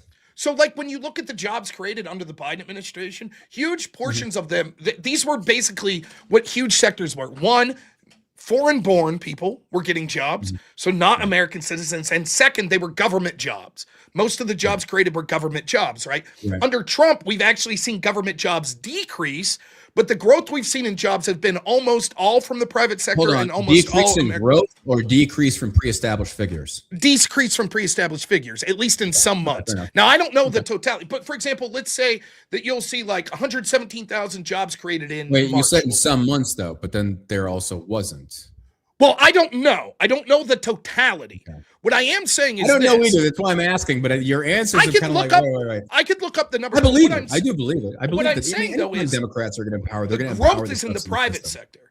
The growth's in the private sector, and it's with American-born people, which is what I want. Okay. I don't give a shit if our economy is growing and it's benefiting people that were born in India that are coming over here on temporary visas. Putting Americans back to work. And that's the other thing. Like the last thing I'll say on this is this whole mantra of like free markets. Then the next thing that comes with that's like GDP. GDP is the end all be all. And I think that you see someone like Vivek Ramaswamy. The pushback against him was this, right? Vivek, he puts out this like post on X last Christmas, and it's I'm not going to be super charitable to it, so everybody go out and find the post for yourself. But basically, he's like this, right? He's like, listen, like the problem with America right now is that we're not encouraging winners. Too many people watch Saved by the Bell and identify. Oh yeah. I saw that. Yeah, the bootstraps. Yeah, Yes, right now they're the stupid problem. American. Regardless of what Vance was trying to, or I'm sorry, what Vivek was trying to say, the impression that was given there was basically this: America's this big machine, and all we're interested in is getting the best cogs in that machine. And the output of that machine is GDP. So if John Burk works at this job, but we could remove John Burk and bring in this person from China and put in there, and that leads to more GDP. Sorry, John, you're out. And the problem with that is I just don't give a shit. I don't care if, quote, the country gets richer if the country isn't the people of this country. If the GDP of the United States goes up because we import 1 million people from India that massively disagree with my culture, and my family suffers as a result, why do I give a shit? Yeah, at least the GDP's up. I don't give a shit. And that's the problem. We have to say, what is America? What does this mean? Is America literally just the GDP? Is it literally just the borders? Or is it it's also the people? I think that's why you probably see such a tremendous rise in American nationalism to the degree that you've seen now, because I think people are finally coming to terms with what is American culture. What is it that we were actually defending if we were a nation of immigrants? And it's a very philosophical, it's the soul of the country right now, quite honestly. I think a lot of people don't want to have those kinds of conversations because it's going to basically make them have to understand and recognize that if other people are looking out for them and theirs and you're not doing the same, you're going to get screwed. You're just going to get screwed. It's the same principle argument as far as if we have 3 superpowers in the world, you've got Russia, China, and America, and there's probably, it's 3, right? Russia, China, America? Pretty much. I don't know. 3, yeah. I mean, okay, so let's just say European Union is a, but yeah. Well, I'm not counting. Right. Well, I'm just saying though, in terms of like, so if America, and this is my isolationist friends, they don't have I don't want to just say like they don't have maybe they don't understand, but maybe they don't realize like the geopolitical position of America is that if you have 3 superpowers and you decide to kind of take a step back, these 2 will expand. Like you don't have any alternative. It's just how it is. This is how mankind has been throughout, even the Native Americans. If you had one tribe show weakness, you had the Beaver Wars and stuff, like they would consume tribes for more resource gain, territory, recruitment to grow. This is the nature of mankind. So if we have not changed and history repeats itself and mankind doesn't change from its direction, how it, we're all the same from now until whenever, or prior to whenever, then if America reduces its footprint internationally, then do we want to see China and Russia expand? Well, the answer to that should be absolutely not. So then what is the positioning of America on the international scale? And then you have to bring back in these conversations about Middle Eastern allies, such as Israel, such potentially an alliance with Iran, places like that, because he who controls the energy, realistically speaking, is going to control the world, quite honestly. Yeah. We can talk manufacturing, but it's the same position we have with China. They do have us on manufacturing. We've got them on food. They squeeze us on manufacturing. We squeeze them on food. So, like, I agree. The foreign policy aspect of it's very interesting. But as a domestic and, like, as sort of an immigration policy, I'm a nerd. I used to watch all these shows like Question Time in Canada where the prime minister would answer questions. There used to be these shows in the United Kingdom I would watch a lot where they would, like, have politicians on and audience and talk. And one of the questions, I mean, this was like 2017, 2018 I was watching. They would ask this question: what does it mean to be British? What is it? What's being British mean? Is it people that have an ancestry of being British people? Of course not, right? The Jamaican that immigrated to Britain 10 years ago, that's a British person, a person with dreadlocks, right? What is it? Yeah. What is and the United States has the same problem. What unifies us? I'm fully willing to accept. What is American culture? Right, we're not going to be a culture, or we're not going to be a country of a particular ethnicity. Got it. I accept that, no problem. Japan, what makes you Japanese? Well, I mean, I kind of wish, Rob, I have to disagree with you that I kind of, okay, so this is where we get into the racism argument, and this is why I feel like my racism is justified. And I don't mean in the sense of like I want to discriminate, even though I do believe it's a business's right to discriminate openly. That's a free and fair market. But and this is the argument that I have to acknowledge, is that if we look at what white Europeans predominantly have contributed to Western civilization, the expansionism thereof, if there was to be a dominant race to run things in America, which race would you want it to be and why? Oh, my race, baby. We're pretty good at what we do, Rob. We're pretty good at what we do. For both subjective and objective reasons. But what I'm saying is, the writing's on the wall. We're never going to. There's different ways you can go down that argument, though, because then we can start talking about if we want national identity, I would rather live under a white Christian because I do feel like we do things better. In the case in point on that is look at the Middle East. Look at Africa. If these are race-bound, then no, maybe the Asians, because they do have the whole respect thing going. But then the whole communism, I don't know. But my point is, like, I'm willing to accept that there will be Americans that aren't white. There'll be Americans that are Hispanic. Americans that are black. I can accept that. I'm not calling for a white nationalist country. What I'm saying, though, is that's different than like a country like Japan, where it's like, what is Japanese? Ethnicity, they're Japanese. So then it's like, okay, well, we need something to unify us. So what can unify people? A religion? We could be a Christian country, or if that's not I wish we were a Christian nation. But then again, there is that.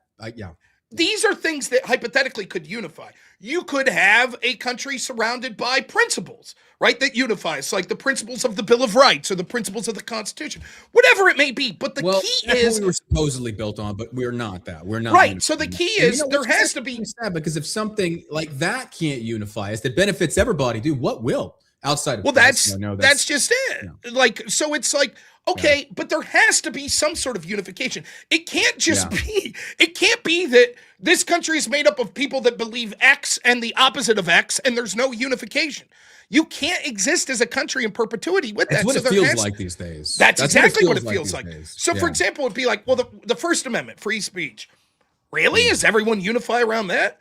I mean, the Biden administration was completely gung-ho on like a disinformation council that said we should censor certain people. Now you're seeing people on the right. Social media to censor people like us, 100%. I mean, we were the victims of that too. And is it the Second Amendment? Bro, Rob, remember, we have to go both sides on this one, though, because Democrats did it, Republicans knew it and didn't do anything about it. Oh, I totally agree.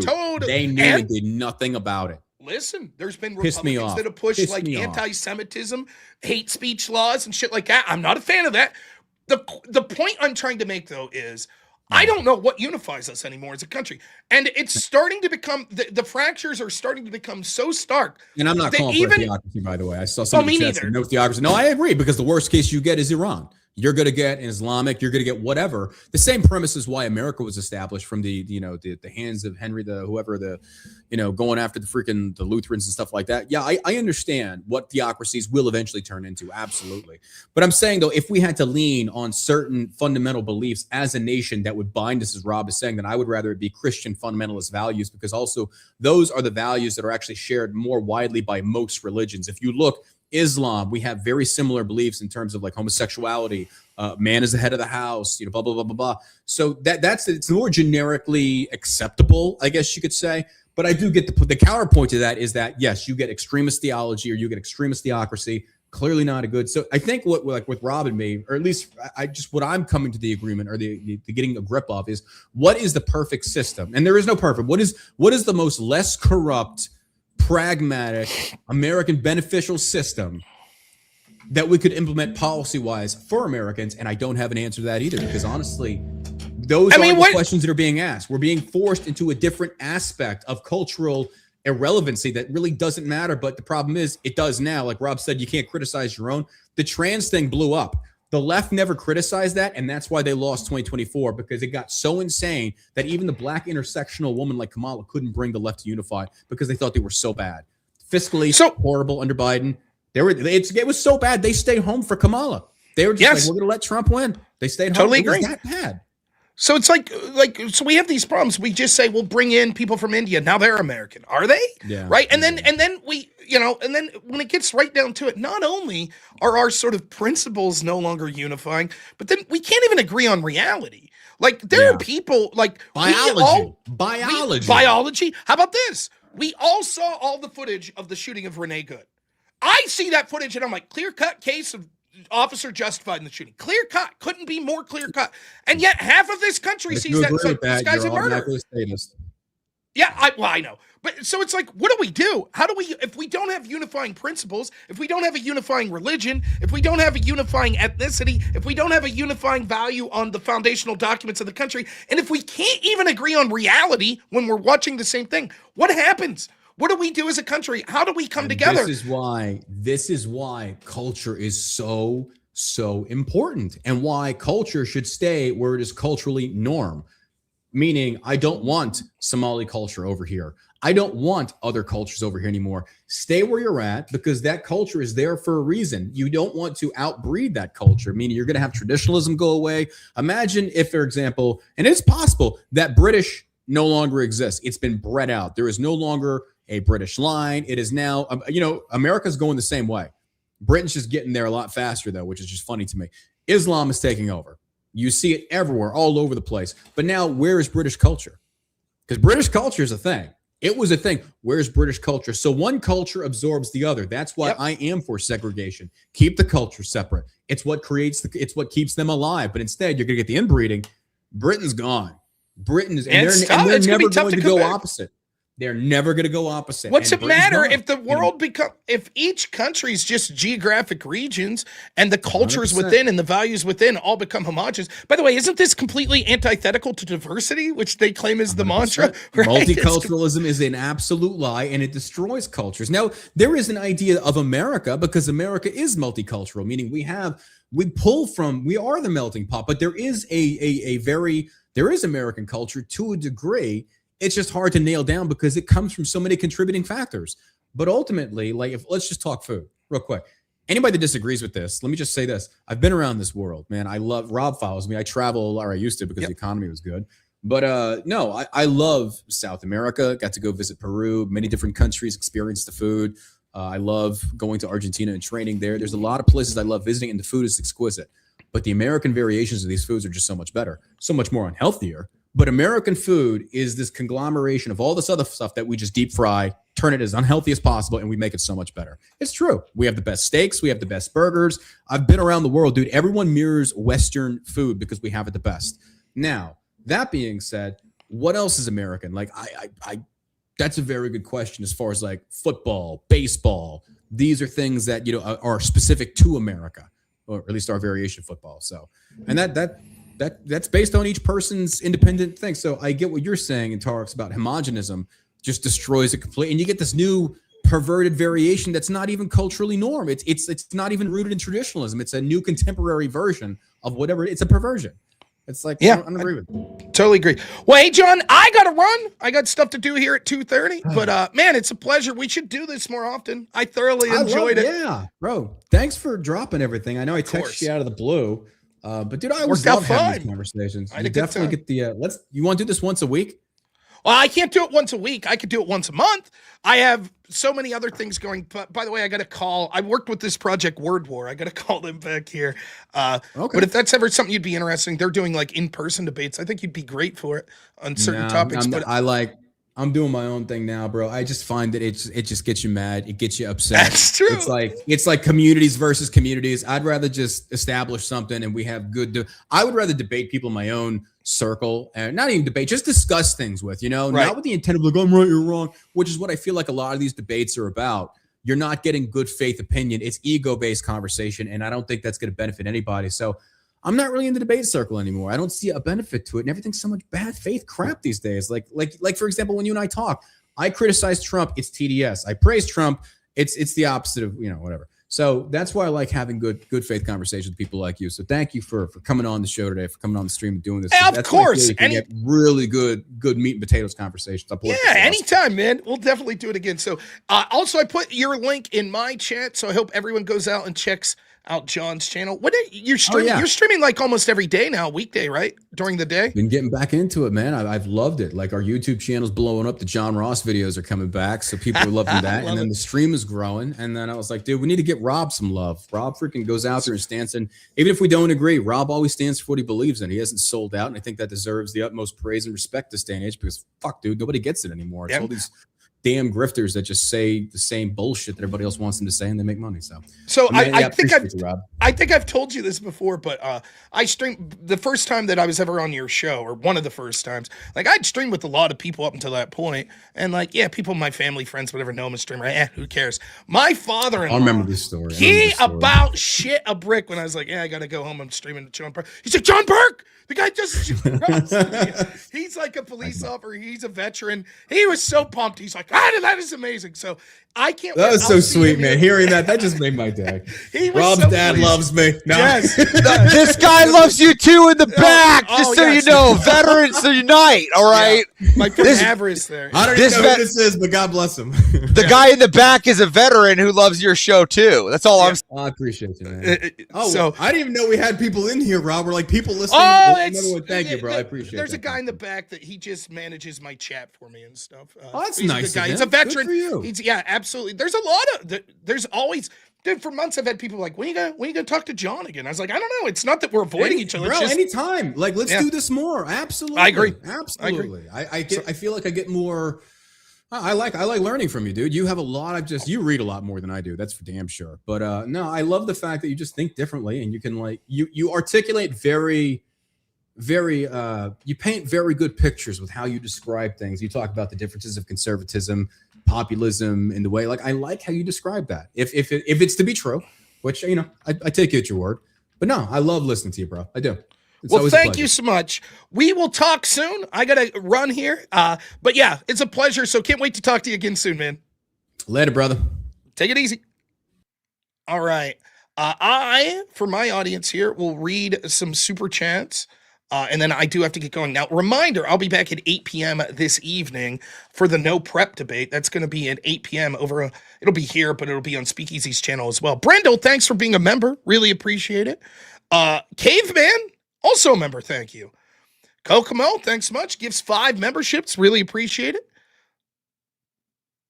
Left-hand assassin, $5, says Burk. Hegseth for president, yay or nay? Shit, I didn't see that. I should have asked him. I'll ask next time.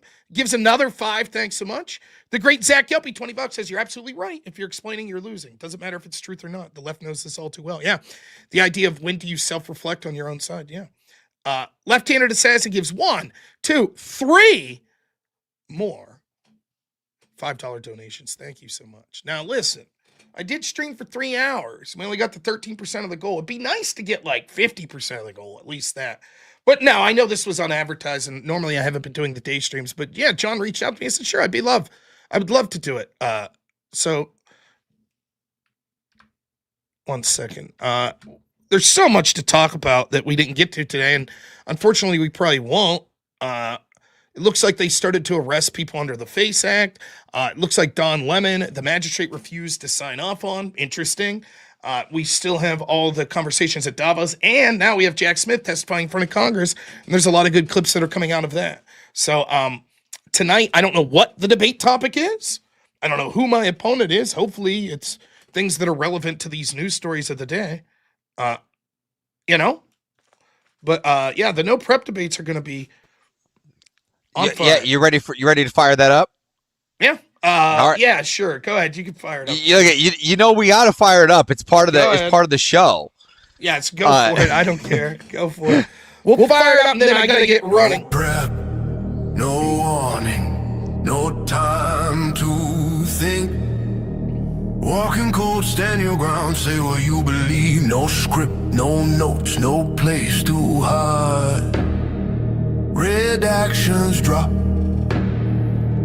the room goes live. No prep, no prep, no prep. 2 minds enter, one stance breaks. No prep, no prep, no prep. No topic, no opponent name, just pressure, just fire, just debate. No prep. Prep. No warm up, no safety net. You showed up, now defend it. This is no prep debate. No. This is no prep debate.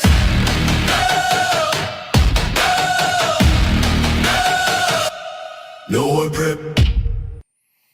All right. Your wife in the comments. It's funny. It's steroid, but lifting. Look at that arm. You see that forearm crowd?